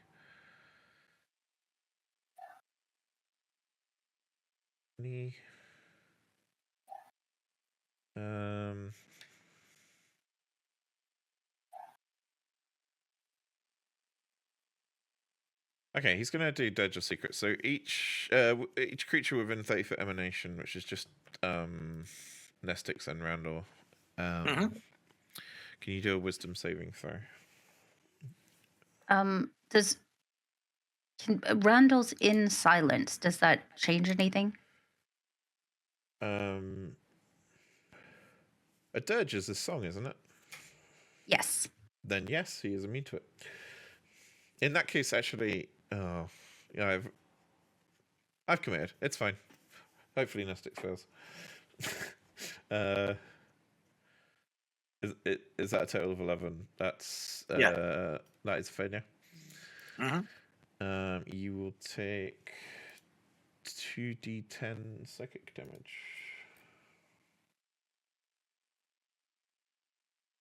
Nice. Whoa, that's a roll. That's why I said nice. Maybe psychic damage. You also have disadvantage on ability checks and attack rolls. And at the end of each of your turns, you must repeat this save, ending the effect on a success. So it's not one of those actions to remove. It's a end of turn. You get a chance to remove it. But yeah, disadvantage on abilities checks and attack rolls. After a minute, you automatically succeed. Okay. Okey-dokey. Actually, that still feels worth it. Okay, I'm happy with that.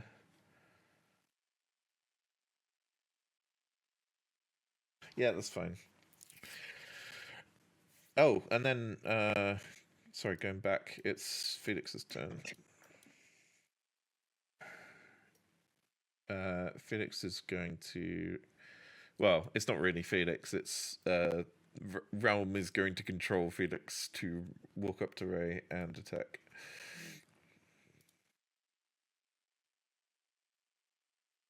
With a natty 1.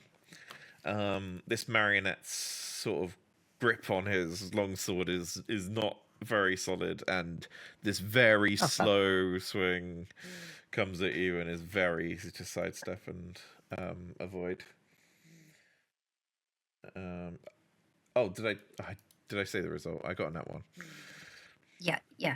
I'm so used to not having to say the results. I'm gonna have to. Okay. That's Felix's go. So Ven, you're up. Okay. Ven's going to pull out. Does she have a dagger? She does have a dagger. She's going to pull out a dagger, and she's going to cut free whoever is in this cocoon. Yay. Spluttering to life, Hagen awaking from this suspended animation, seeing the chaos that is unfolded in front of you. Immediately, the first thing that comes to mind is about, are you alive? Have you been rescued? This place doesn't look like you're alive. And then you see a dark Felix take a swing at someone that looks like Ven, except Ven's right in front of you, and this Felix is attacking someone that looks like Ven. Please. What? Roll initiative.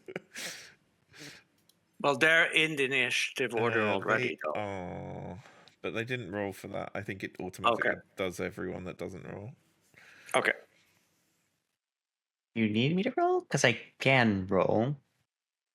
If you're happy with where you are in the initiative order, just take that. I'm happy where I am because I'm about to go soon. Okay, that'll be easier for everyone then. All right. I mean, on the turn order, not like in real life, of course. I'm gonna flip my head back and forth and shake my jingle bells. And Hagen, they came for us, but Felix is dead, and he's not himself. But you can do this. You can help us. We have to save Totek. And I'm going to shake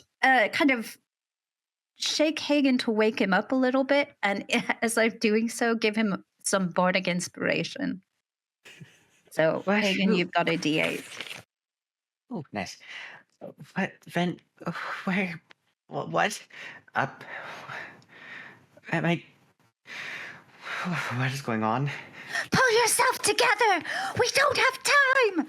And as I kind of shake, I'll go ahead and move off 5, 10, 15, 25, 30 as I try to go to save Totek. That's good. Above you, Hagen, you hear a pitter-patter and a sound of wet fish. Ending, you're up. Very, very confused. I look at Ray. Ray, why is there a child next to me? Where did your twin come from? And who is this guy? And I point towards Hagen. I am confused and I have no idea what's going on. I'm a bit freaked out. I would like to cast. Where was it? Culling Sickle as a bonus action, and I'm going to use it straight away on Felix. Yeah. Oops, that's the damage. That's not right.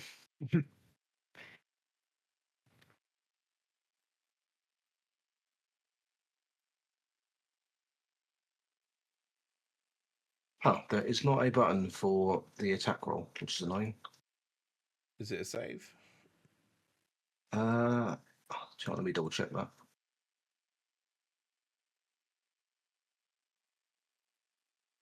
Is it a spell? Yes, spell. Make a ranged spell attack. Oh, yeah, okay.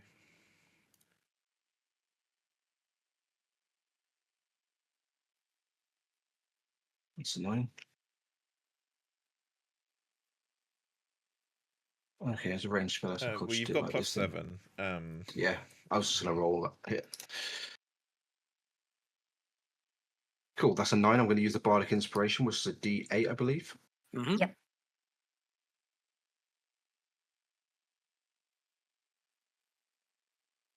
Cool, that's a total of 12. That's nowhere near. Yeah, had a feeling. Yeah, this animated skeleton, while it's not exactly dodging attacks, it is clad in pretty decent armor, and attacks are bouncing off it. Okay, that's fine. The Culling Sickle will head back towards me, and then as an action, I'll use. Let's use Magic Missile, but let's use it at. Let's use it at 3rd level. Why not?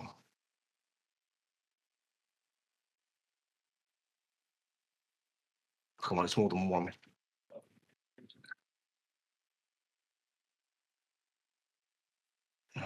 Three, 4. What's happening? But I had to so I hit Magic Missile, and basically I had to roll it like individually each time. Oh, okay. Because when I hit it, it just rolled 1d4.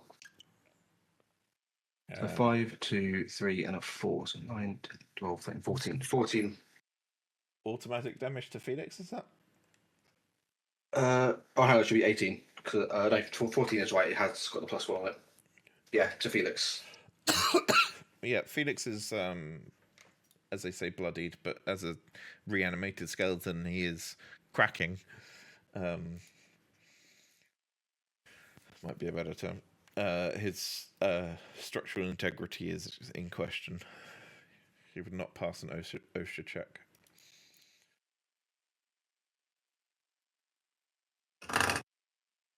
Yeah, I'll stay where I am. Okie dokie.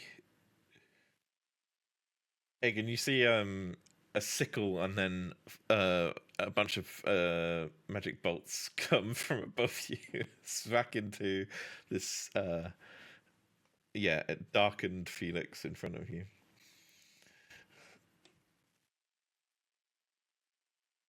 Hagen is pretty shaken by all this. Felix, don't do this.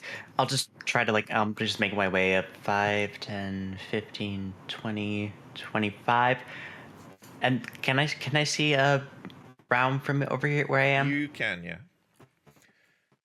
Yeah, this Then I will just see. This webbing area is low. It is floor level, but it's hard to walk on. But it's floor level, yeah. So you can see, yeah. I will see Realm and just like bits and pieces of like how that last fight go will just start going in my mind, and I will cast a 2nd level Scorching Ray straight on him. I'll Pew pew pew. let's see. At first roll, that's a 15 to hit. 15 does not hit. Second,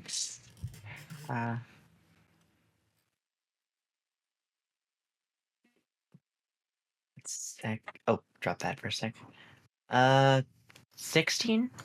16 hits. All right. Third roll. Oh, that is a 26, which I'm sure hits. Yep.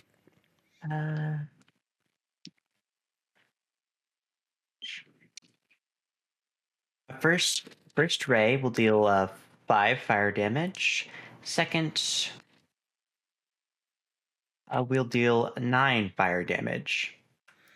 He is resistant to fire, but yeah, not immune, Sure. so still takes some. Sadly. And with my bonus action, He is also let non-bloodied. me just find it real quick. It's been a bit. Oh, here it is. I will use 1 bonus action to try to summon Fenrir, right around.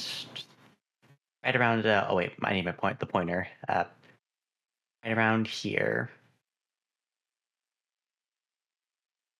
Yes, give me a sec.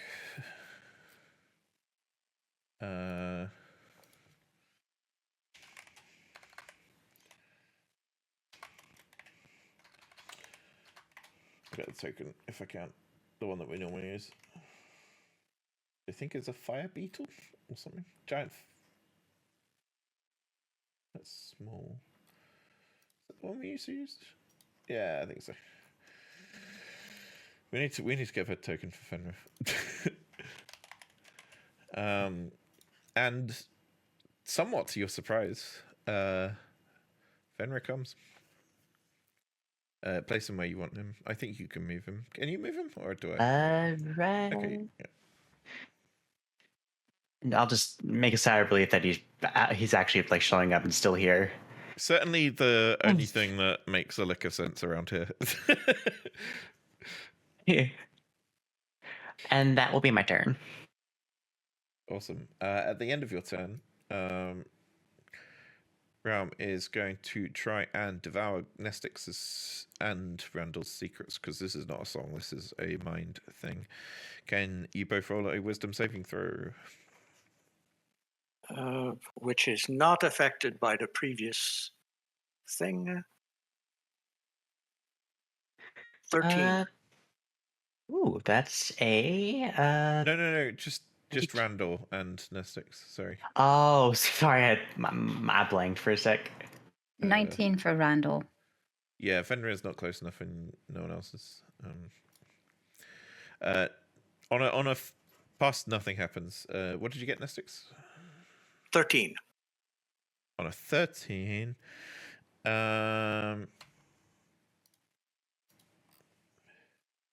what does Realm bring to the surface that gives you insecurities about?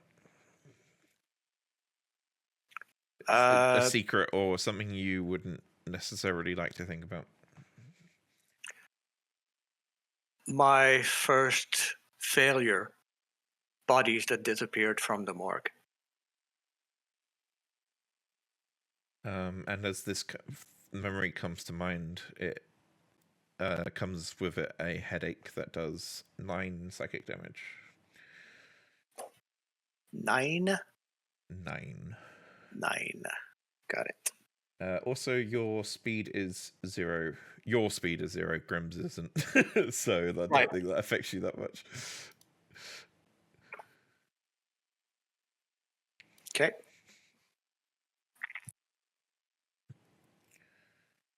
Cool. That's the legendary action at the end of Haken's turn. Nestix, you're up. Okay. I don't know if we had covered this. So, small memory, small mind.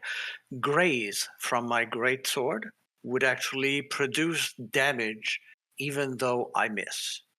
So let's forget yeah. about the previous round. However, it does say that the damage can only be increased by increasing the ability modifier. I have a greatsword +1.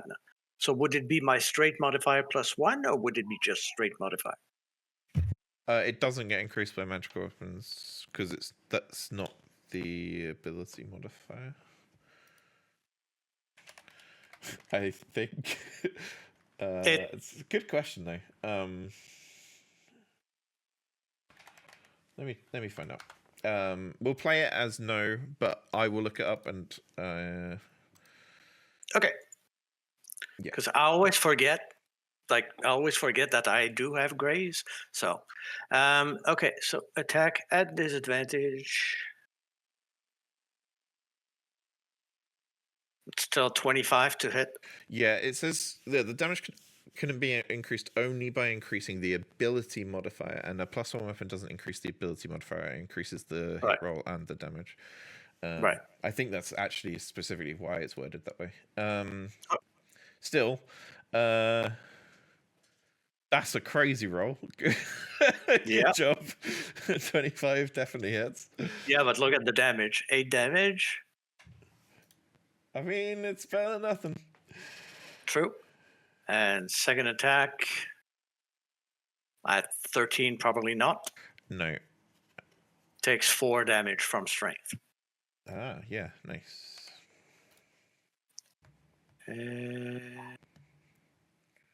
That is my turn. At the end of your turn, you need to do the save again, wisdom save, to see if see if this song is still playing in your head that's distracting you. 19. You are no longer distracted by a song that's playing in your head. Awesome. Awesome.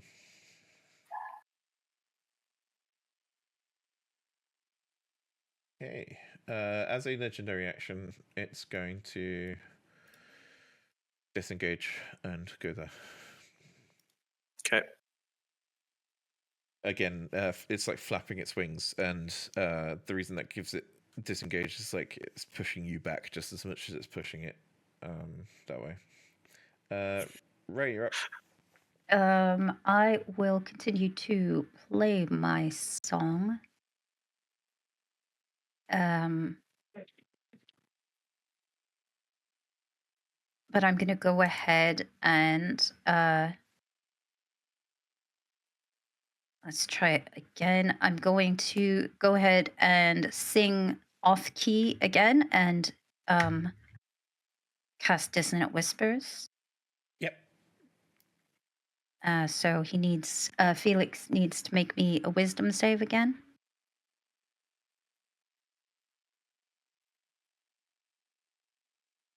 12. Aha, fails. So he takes all of this. 15 psychic damage, and he, as his reaction, has to immediately move as far away from me as he can. He is nearly dead. Is this away from Ray or away from Fen? Sorry. Okay, away from Ray. It's Ray's turn. Yeah. Yeah, I would say away from Ray. Well, he can't go anywhere without doing that. So 5, 10, 15, 20, 25. He ends up there, and he provokes an opportunity attack from Ray and Hagen. I'm still playing my song, so I can't do my opportunity. But Hagen gets an opportunity attack. And Fen will just look at Ray and go, ah! Hagen, you here? Sindri. No. Well, Hagen doesn't get an opportunity attack. Okay. Randall is going to. Oh yeah, of course, Randall. Move. Actually, yeah, Randall's going to go ahead and move 20 feet towards Felix. Oof, okay. And do a ram attack. Felix is not long for this world. He's so nearly dead already. Oh, that's a crit from Sexy Randall. Okay, how Come do you want to on. kill him? Because it's literally, minimum damage kills I him. want Randall to lower his head, and I want his oh my god, what's it called? His antler to go straight through Felix's chest, burst out the front of the chest, through the rib cage, and then I want the dark kind of pools of non-light to flicker, and I want one Okay, back. last moment where Felix like he just gets this tiny bit of glow back, and then that sputters out as well, and he gets to hang off of Randall's antler. All right. Oh, Sexy Randall killed Felix. But yeah, that's Randall's go. All right. Yeah, Felix is double dead. my dear. The Harvester is going to cut open Tutek's cage and once again spend his turn animating Tutek. I will say the only relevant thing is Fen can probably not see from where you are, actually. Does Ray's song do anything to the harvest yes, here? you're right, it does. I'm going to burn a secondary legendary resistance. Sorry, I need to get Totek involved. But he'll run out of them pretty soon.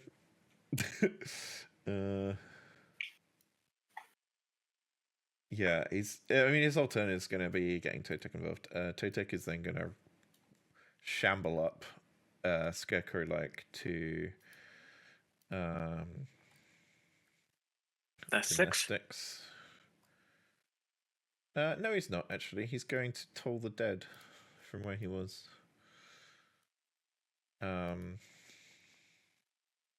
Yeah, he's going to...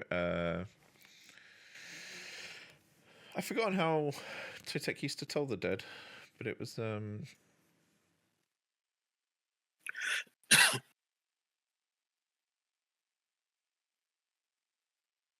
He's going to make open his scarecrow-like mouth, and this horrible chime screech, like a crow is imitating a bell, is going to ring. And can you make a wisdom saving throw, Nestix? So all the wisdom saving throws for you today. I know. Okay. So that's going to be D12 on damage. D12, yeah. And I'll just roll that here so it actually shows up.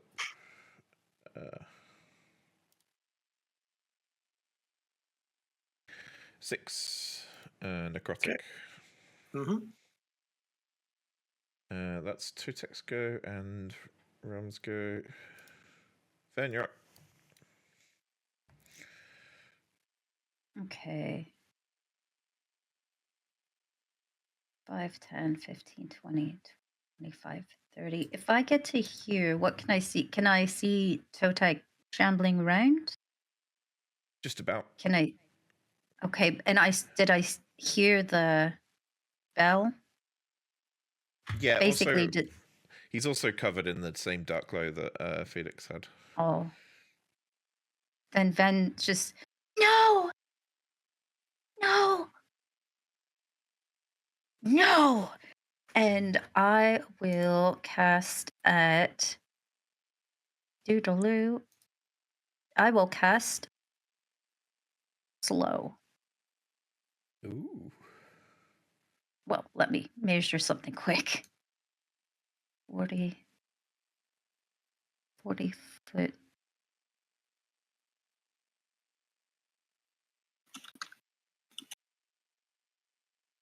Wait. 40 foot cube. It's all the creatures you choose, so I think with slow.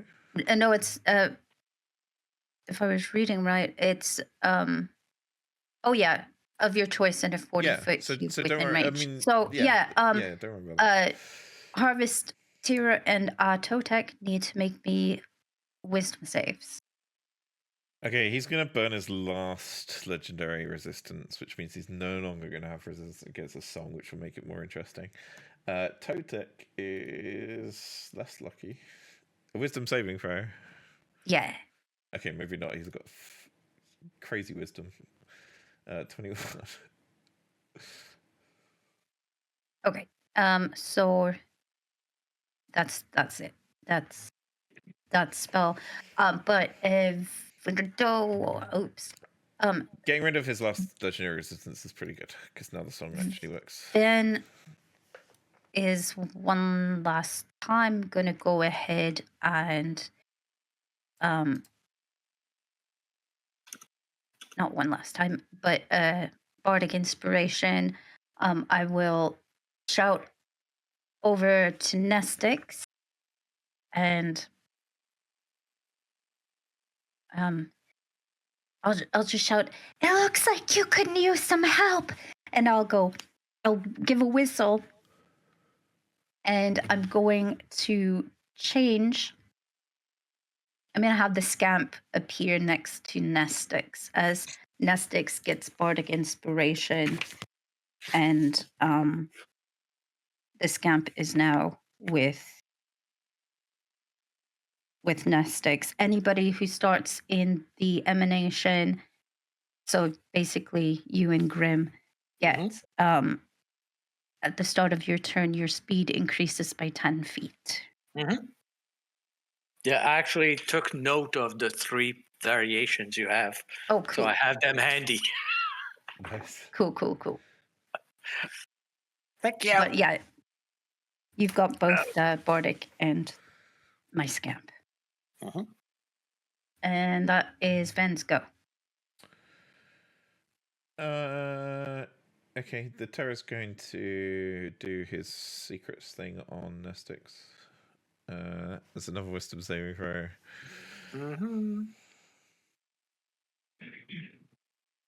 15. That meets it, beats it. Nothing happens. Awesome. After having recalled that failure last time and the pain it brings you, you once again are able to steel your mind and resist thinking about bad times and focus on the now. Ending, you're up. Although you're Yes, also I am. really freaking far away. That's fine. I got spells. I'm going to use my movement, and I'm going to go. Shit, hold on.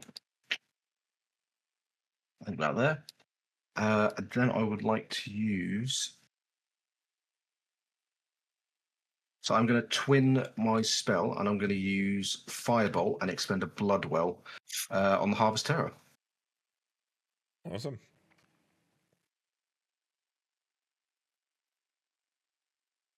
That's awesome. Okay, cool. I do get advantage on the spell attack anyway because I'm using my innate spell casting. So let's see if I can get a crit.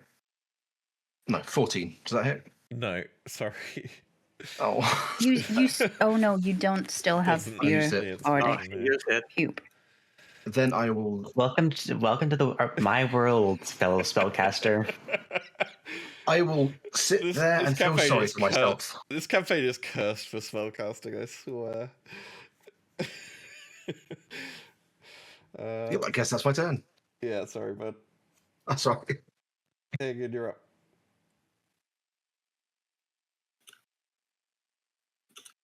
I will move 5, 10, 15, 20, 25, 30. I'll just see Totek also just like dark like how Felix was and just not you too. Not you too. He'll just take a deep breath and just cast Wither and Bloom on both Raum and Totek, they need to make a Can you con cast save that for while me. silenced? Does it have a verbal component? Oh wait, I am silenced. Fuck. I forgot with ending, Uh, but I'm not going to forget with you. I'll let you remove if you want. let me see. I was like right here, so up 5, 10, 15, 20, 25, 30. Okay, he's going to get... Still the same action. Con save for Oh, both okay. of them. Yeah. All right. Well, Totek got a nat 1. Oof. And the Harvester got 15. That's my safety. That's exactly my safety. See. So okay, Harvester passes and Totek fails. Let's see. They will take 7 necrotic damage, or halved in the case of Realm, and for Nestix, he can roll one of his unspent hit dice and regain some hit points plus 4. Okay. Could I use a meow meow meow reaction, please? I would like to use silvery barbs the harvest terror. Is this Ven? Yeah. Then. Yeah, okay, yeah. What does that mean? Oh, it reroll. He has to reroll. Reroll and take the lowest. May Well, not do anything, but there you go. Got a nat 20. I tried. So it took was it 7 necrotic halved? So Yeah, 4. 7 necrotic. Okay. And what was the other effect? Yeah, that you'll happens just- on Totek? Oh, that's pretty much that. Just 7 necrotic for them, and Nestix will get to roll a hit die plus my spellcasting modifier, which is 4, and regain Yeah, so hits. 6 plus 4, I regain 10. Oh, I see. Okay. Yeah. You'll just like see almost these like dark red tendrils just sprout from the ground, just suck some life force, and then like right underneath Nestix, you'll almost see like almost like a spectral, just almost just like for a second, a bloom of something, and then it's almost immediately gone. And do you get to And do stuff with Fenrir, or is that? Yeah, a bonus action. I think this counts. I think this does not count as a spell for Fenrir, so I will have him use his. One sec. There it is. I will have him go 5, 10, 15, and use his Flame Seed on Ooh. Totek. Does he have to be able to hear you command him? Is he a familiar? No, he's a spirit, right? He's a fire spirit. It doesn't. It says. It doesn't say specifically that it has to hear me, so I think it should be fine. Okay. So yeah, it's a weird edge case. This that- doesn't come up before, but yeah. Yeah. Let's see. For hit, that's let's see. That will be a 23, and for damage, that's 8 fire. Onto the harvester, or onto Totek? To Totek. Okay. And that will be my turn. I'd have thought Totek was weak to fire, but he's not.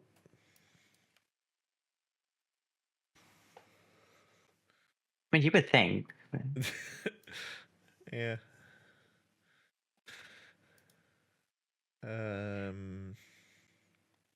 Okay, the Terror's done his mind reading thing as a legendary action, so he's going to. Yeah, he can do that. He's going to fly over to here at the end of your turn as a legendary action. Nestix, you're up.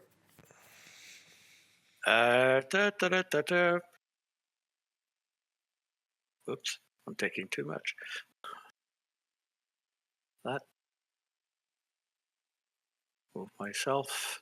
Avoiding Totek totally. And then rushing over to the Harvester. Attacking. 14, probably a miss. Yep.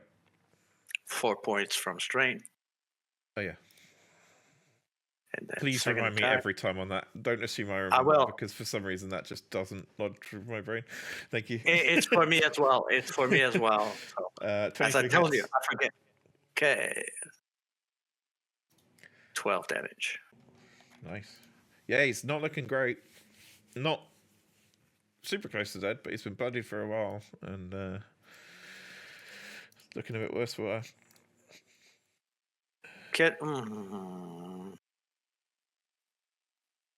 If I'm not too late, can I use the Bardic on my first attack that failed? Yeah, no, that's fine now. Nothing's happened since then, really. So yeah. So that would be a dirty 20. Which hits? So this basically is going to be. Hang on, I need to add 4 health back. Well, I was about to take the damage -4. All right, yeah, go for it. So 8, so 4 more damage than before. All right, yeah, he's not looking great. As I said.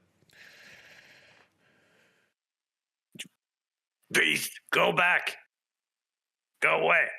I mean, he can't hear anything because he's in a silence. But oh god, we're not above taunting monsters that can't understand or hear you here. So unless the silence is obvious, I have no idea. And besides, it's just like an intelligence of 8. It's pretty obvious because as soon as this giant, like very loud moving demon, as soon as he went into this area, you stopped hearing a whisper. Also, you haven't heard like any of the noise of like the elk stomping around that you would expect to hear. Maybe with an intelligence of 8, maybe you're right. Maybe you wouldn't. Exactly. That's my point.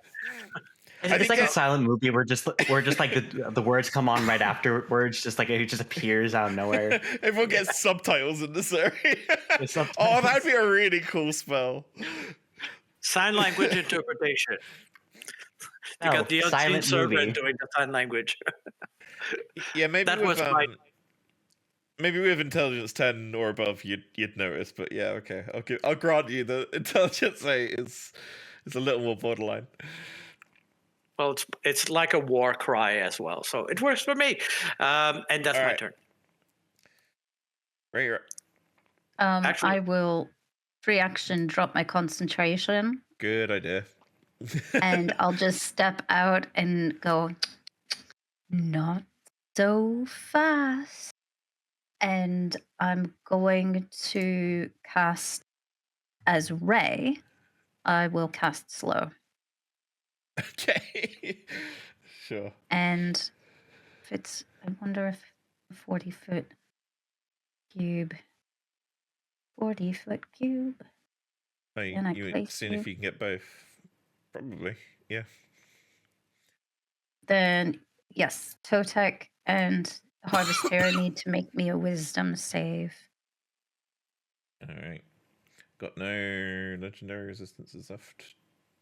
So, yeah, Harvester is slowed and Totek gets 15? That does not make it, so he too is slowed. Okay. Nice. So with both of them, their AC is -2. Their speed is halved. They have a -2 to dex saves, and they can't take reactions. On its turn, it can either take action or a bonus action, but not both. And it can only make one attack if it has the attack action. See, I think slow is one of the spells that I know really well because of Baldur's Gate. Okay. And I think Baldur's Gate is actually accurate with slow, unlike most stuff that Baldur's Gate does where I've learned it incorrectly. But yeah, slow is very complicated, but All right. it's very useful in Baldur's Gate.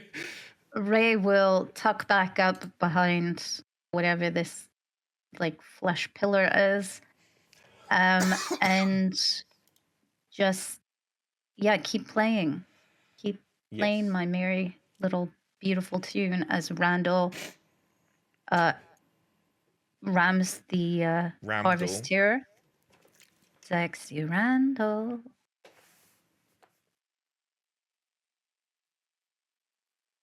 Uh, 15. Does not hit. Oh no! Well, wait, just slow. Even with the slow reduces. Yes. Yeah. No, it does hit. Oh yeah. So he does. He's gonna have another thing impaled on the other antler. 7 plus 4, so 11 bludgeoning damage. My actually gonna. Yep. And 5 radiant damage. Yep. And that is Randall's go. That is enough to kill the harvester. Yay! God damn it, Randall's impaling everything. Come on, Randall, you sexy bad. Yeah. As this happens, the harvester lets out one last horrific screech as its body and metal frame and covered head and crow's stitched on head is all ripped and falls apart, leaving a rags and metal mess, some of which is attached to Randall's antlers.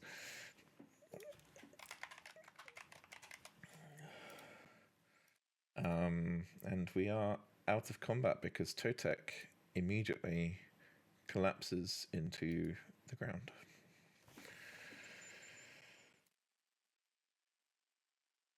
Ven's going to run just straight towards Totek. Totek?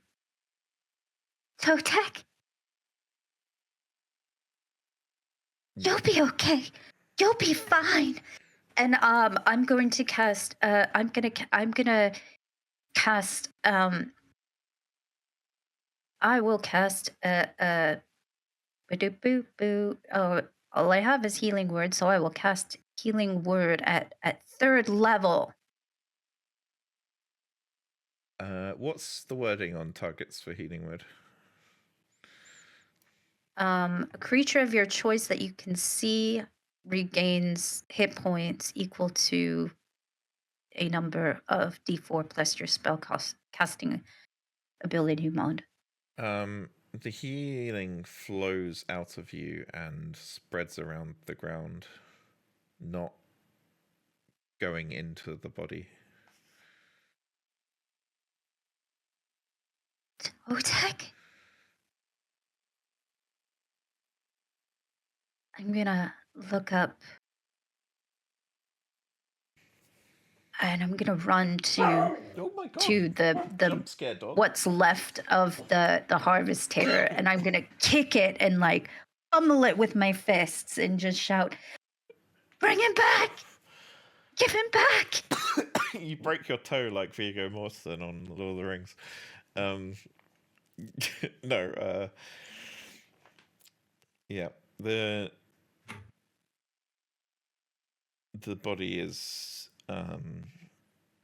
lifeless, but as you kick the rags away, sitting perfectly upright with a slight glow to it is what was the Harvest Terrace ribcage, is now more clearly revealed to be a bird cage. And you get the sense that this is a magical item.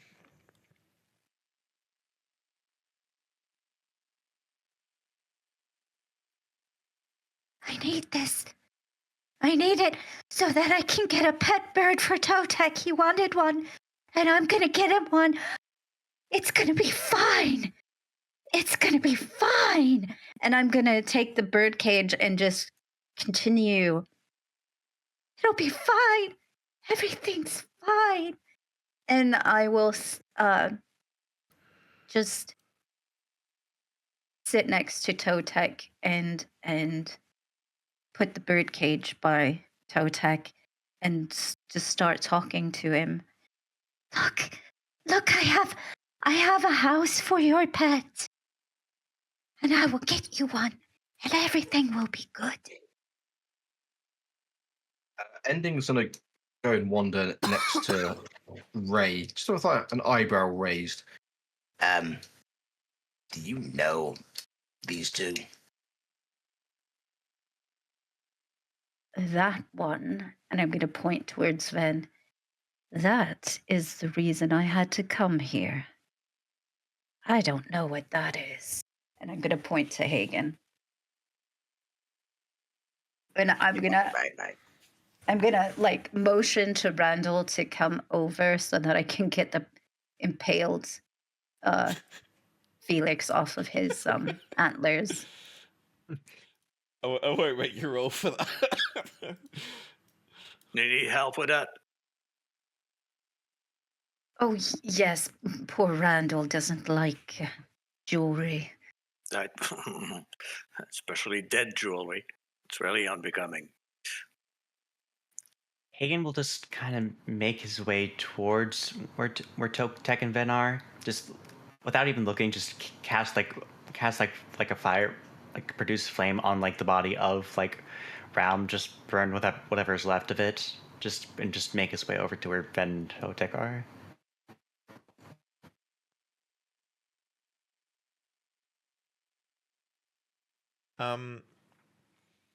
After a short period where you're all doing this stuff happens, Raum's body sinks into the flesh ground and is replaced by nothingness, emptiness, void even. And slowly but surely, from around the body, more and more of this area is being pulled into the ground, into nothingness, as it sucks slowly into the absence of Raum.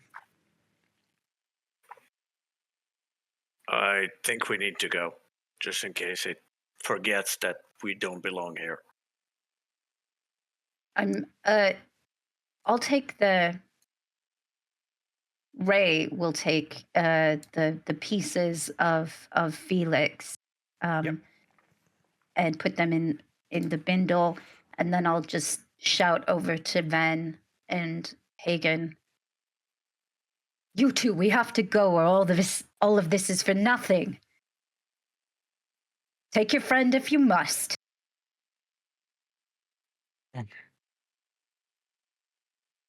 And I'm going to grab the corn out of my bindle and start playing. The corn lights up. Oh, I was going to say, I'm going to climb on Nestix's shoulder while he rides Grim. Yeah, hold on. You know, the helmet can come off, so if you hold on to that, it's going to be a problem. It's a big fall. I'm going to hop up on Randall. Ven and Hagen, you do notice that Totek still had all of his stuff, including... Actually, I don't know if he had any magic items. No. I honestly don't remember all the stuff that he had, not gonna lie. Well, I've got his character sheet, but there's no magic items listed, so I'm gonna say he had none.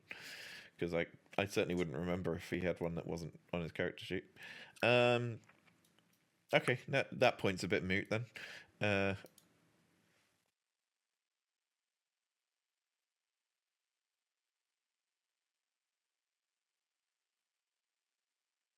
Hagen will just kind of like put his hand on Ven's head and say, "We have to go." Oh yes, you're right. Totek, Totek, let's go. And I'm gonna slowly pull him into my bindle along with the cage, and I'll get up and run. While Ben is doing that, I'll just quickly take Totek's hat off and just hold it to myself. And just say, "I'm sorry. I couldn't." Ven's gonna like grab it from you as you're like saying you're sorry. He needs it. He needs it. And she's gonna like slap at you. Not like a punch or something, but just like a like, you know, when you're reaching for a fresh baked cookie and your mom slaps your hand. Very much that. If you two don't want to get sucked into the void, you might want to come with us. Let's go. As one of the pillars gets, one of the supporting beams of this giant birdcage gets sucked in, the whole birdcage starts to lilt slightly towards that corner, and the whole thing is starting to upend towards the corner where the void is.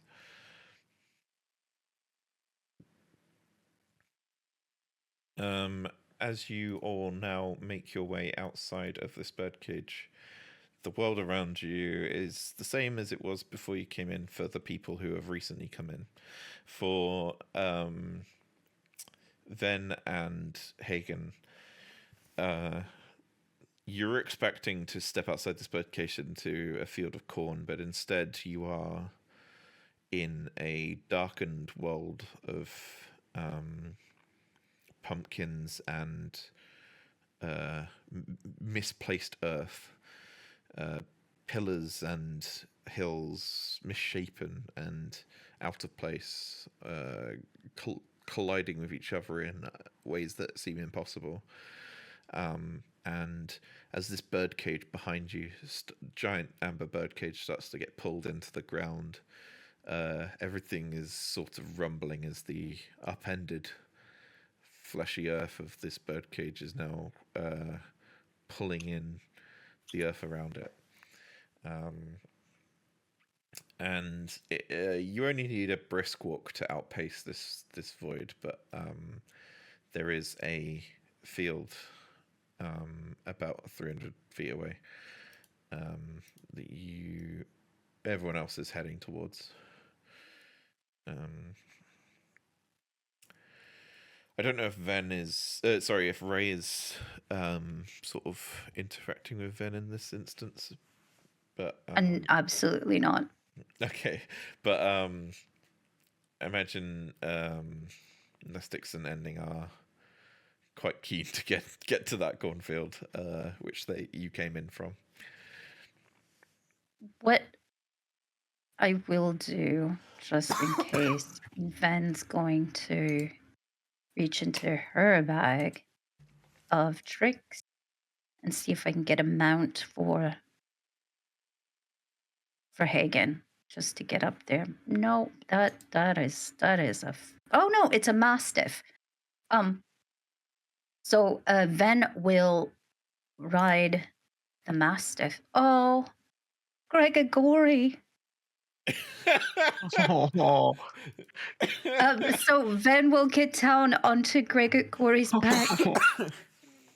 Gregory, we're gonna make everything okay. It's gonna be fine. And then Ven will look at Hagen. There's room on the big one, and point to Randall as she rides off on Gregory. And Ray will reach a hand down to Hagen.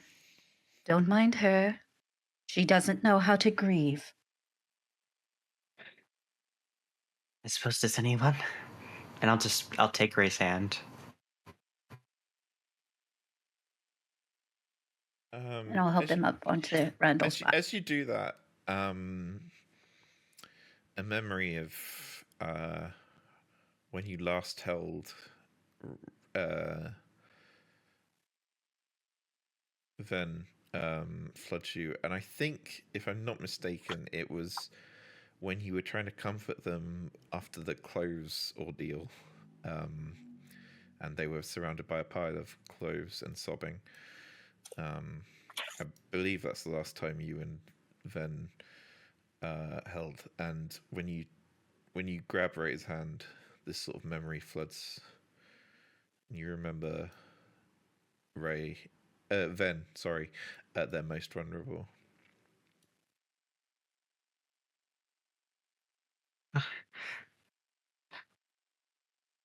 Hey, and we'll just pause for a moment, just a little, just stunned, just not quite sure what to make of it, and just continues on anyway.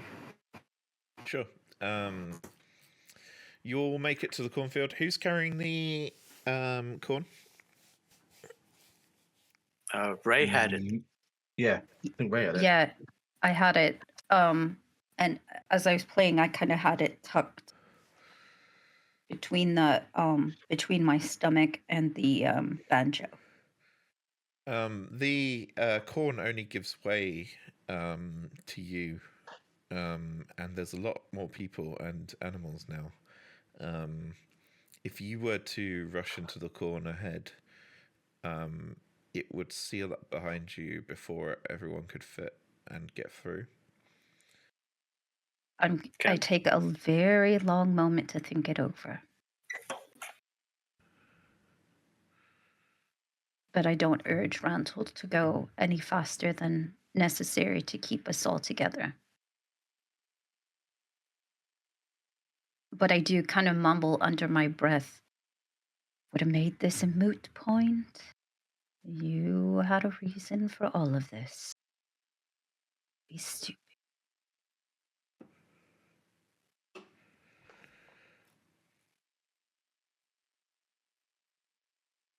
So you're pressing on. Is that right? Yeah. Making sure that we're all kind of together, grouped together. I'm not rushing ahead. Yeah. I think it's going to take 2 trips to get you all through. Okay. So, unless you have a way around it, please decide who's going in group number 1.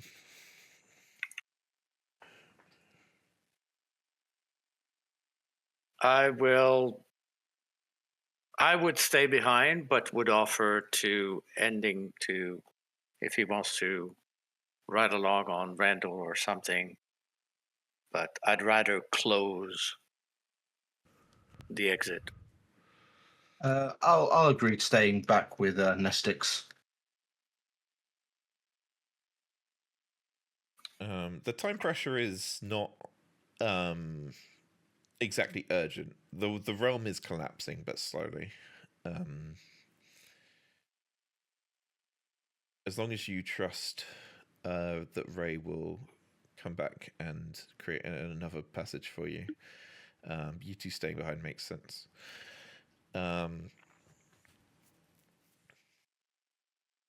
As you get out the other side, Hagen, Ven, and Ray, you are met with a massive crowd of people, all slowly wandering, dazed, out of the corn, back towards Foxwillow, confused, asking each other questions, hugging, sobbing, the widest range of emotions you can imagine.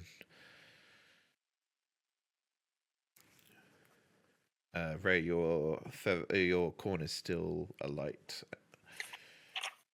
I'm gonna, with Ven, I'll look to Hagen as I kind of help him down off of Randall. Keep an eye on her.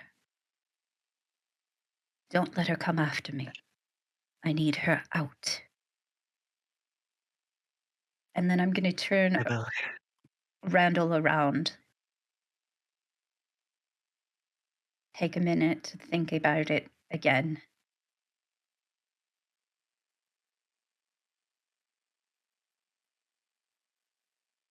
Because I want to.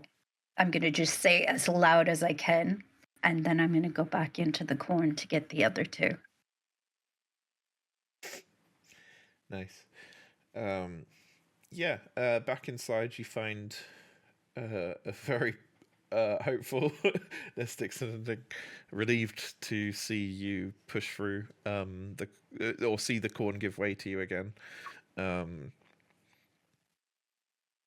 inside the realm, Nestix, you particularly are sensitive to this. You get the feeling that while there are a lot of souls here being returned, there are some who are trapped and have no body to go back to.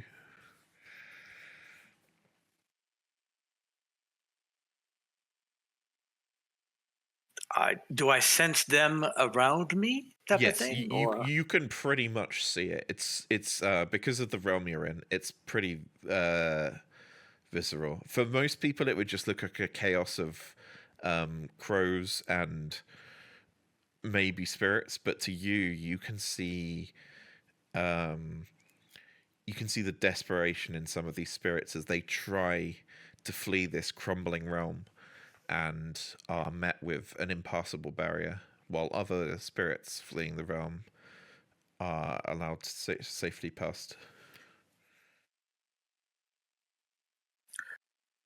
So here's a thought. I only have one last rites supplies. Could I provide a mass last rites for these poor souls? You can certainly try. I'll do that. Please read how last rites work. Okay, last rites. Boop, boop, boop, boop, boop. Enact a 10-minute ritual preparing corpse on a medium or smaller creature, expending at least 10 gold piece worth of incense, oils, linen wraps, or similar trappings. Prepared corpse can't become undead. So it's just to become undead. It's not quite to push them off. Yeah, when it says corpse, you can replace with spirit in this instance. You would essentially be sending them to the unknown afterlife rather than eternal nothingness that would happen if they stayed here. So it would be better in my mind. That's a character decision. I don't know if Nestix thinks that's better. It basically, it's sort of like, if you're good, you get heaven. If you're bad, you get hell. But if you stay here, you will never exist ever again. That's up to Nestix whether he thinks that's. So I can push them to their official, their rightful afterlife. Yeah, rightful afterlife. So if they, then I'll do it. Yeah. Okay. Essentially, staying here, they'd be denied their rightful afterlife. Yeah.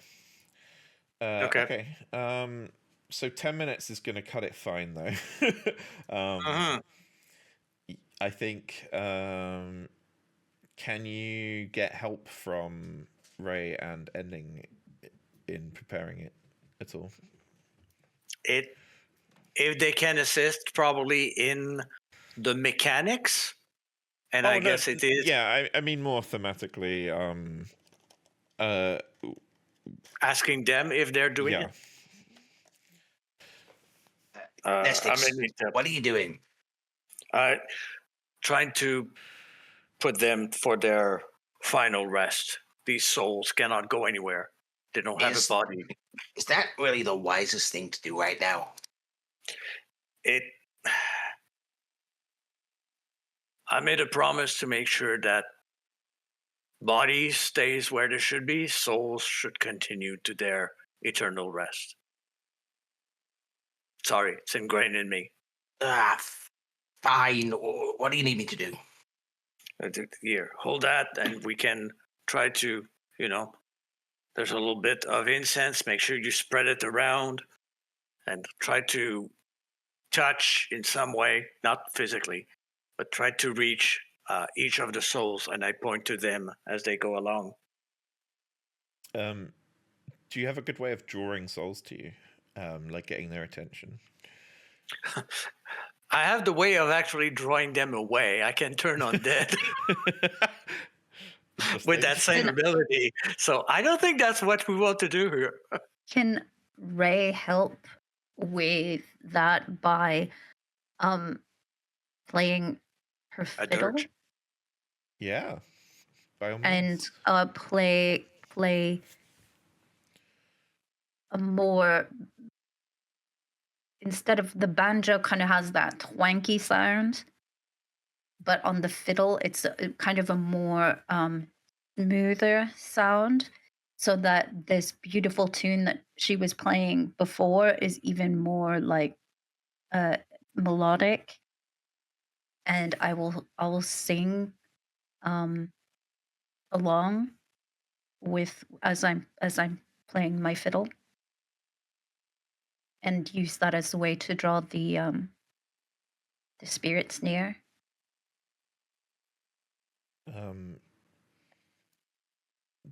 The singing that you're doing, does that include lyrics that are like "Come to me, spirits" or something like that?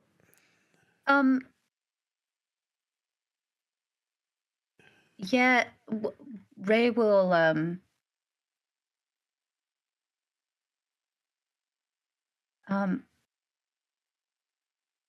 Ray will sing "Come one, come all, and hear the tale of the man of straw and a crow for sale." And I'm gonna sing the song about a man of straw called Jericho, and hopefully hearing about Jericho and after calling them forth, maybe. Great. Yeah, no, and one by one these spirits sort of they are in extreme anguish, banging themselves against an impassable wall. One by one they sort of hear your song and decide, okay, let's try a different way, and head over. And as they do, they pass through Nestic's and Ending's setup. And you see a final moment of peace from the anguish, and as the spirits are dissipated into the air,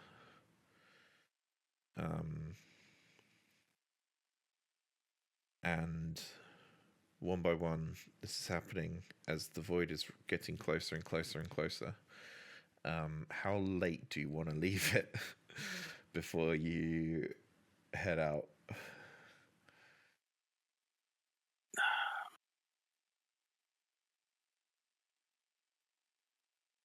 Did we have a sense of the time frame, how long the passage remained open when we got in? Once invoked. It closes really quickly. Ray, though, would have come in and out, so I would know about how long it would take Randall, who, if he's running full speed, can move 120 feet per 6 seconds. Yeah, So plowing through the field that way, it's about 10 seconds to pop out the other side. Yeah. Then I'll tell your horse to be ready. You be ready. And we'll need about 30 seconds to be sure. And we'll push it to the very edge, I guess. Uh-huh. To give as much time as we can for Nestix to do his thing. Rumbling and the ground cracking, having to sort of hold parts of this rite and ritual in place. ending holds candles off the ground now as the cracks would make them fall, just so that the rite can last a few more sols.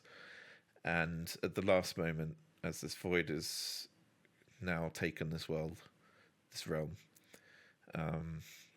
Nestix and Ending, you hop on Grim and Randall, respectively.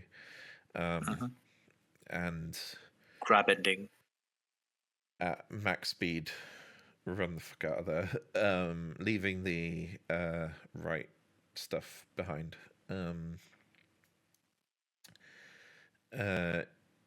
Sure, you weren't able to save all the souls, but you saved as many as you could. Or saved is an interesting term. Yeah. Freed, I guess, would be way more appropriate. You freed as many souls as you could. And didn't have a chance to play flight attendant and go bye now, bye now. As you pop out the other side, you are very surprised to be met by so many people. Probably about 350 people gathered around the edge of this cornfield.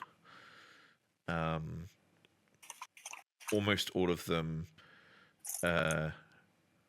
have cottoned on to the fact that Ray went back in and are waiting to see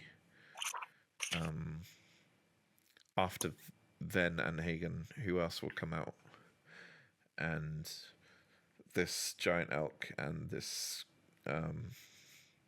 weird spectral horse emerge almost in tandem out. And the relief and the applause of the locals overwhelms you, and we will call it there for today. Awesome. As Realm of Realm is no more. The people are returned. And then realize that they forgot something, so they run back to the portal. No, I'm kidding. Now time to deal with trauma. No, trauma's next session. I didn't write that in the notes for this one. Yeah, PTSD. All right. Thank you for playing. It's been a lovely session. Thank you for watching. If you were watching on YouTube or Twitch, you can catch us live every week on Sunday. Yeah, I hope you enjoyed. See you next week.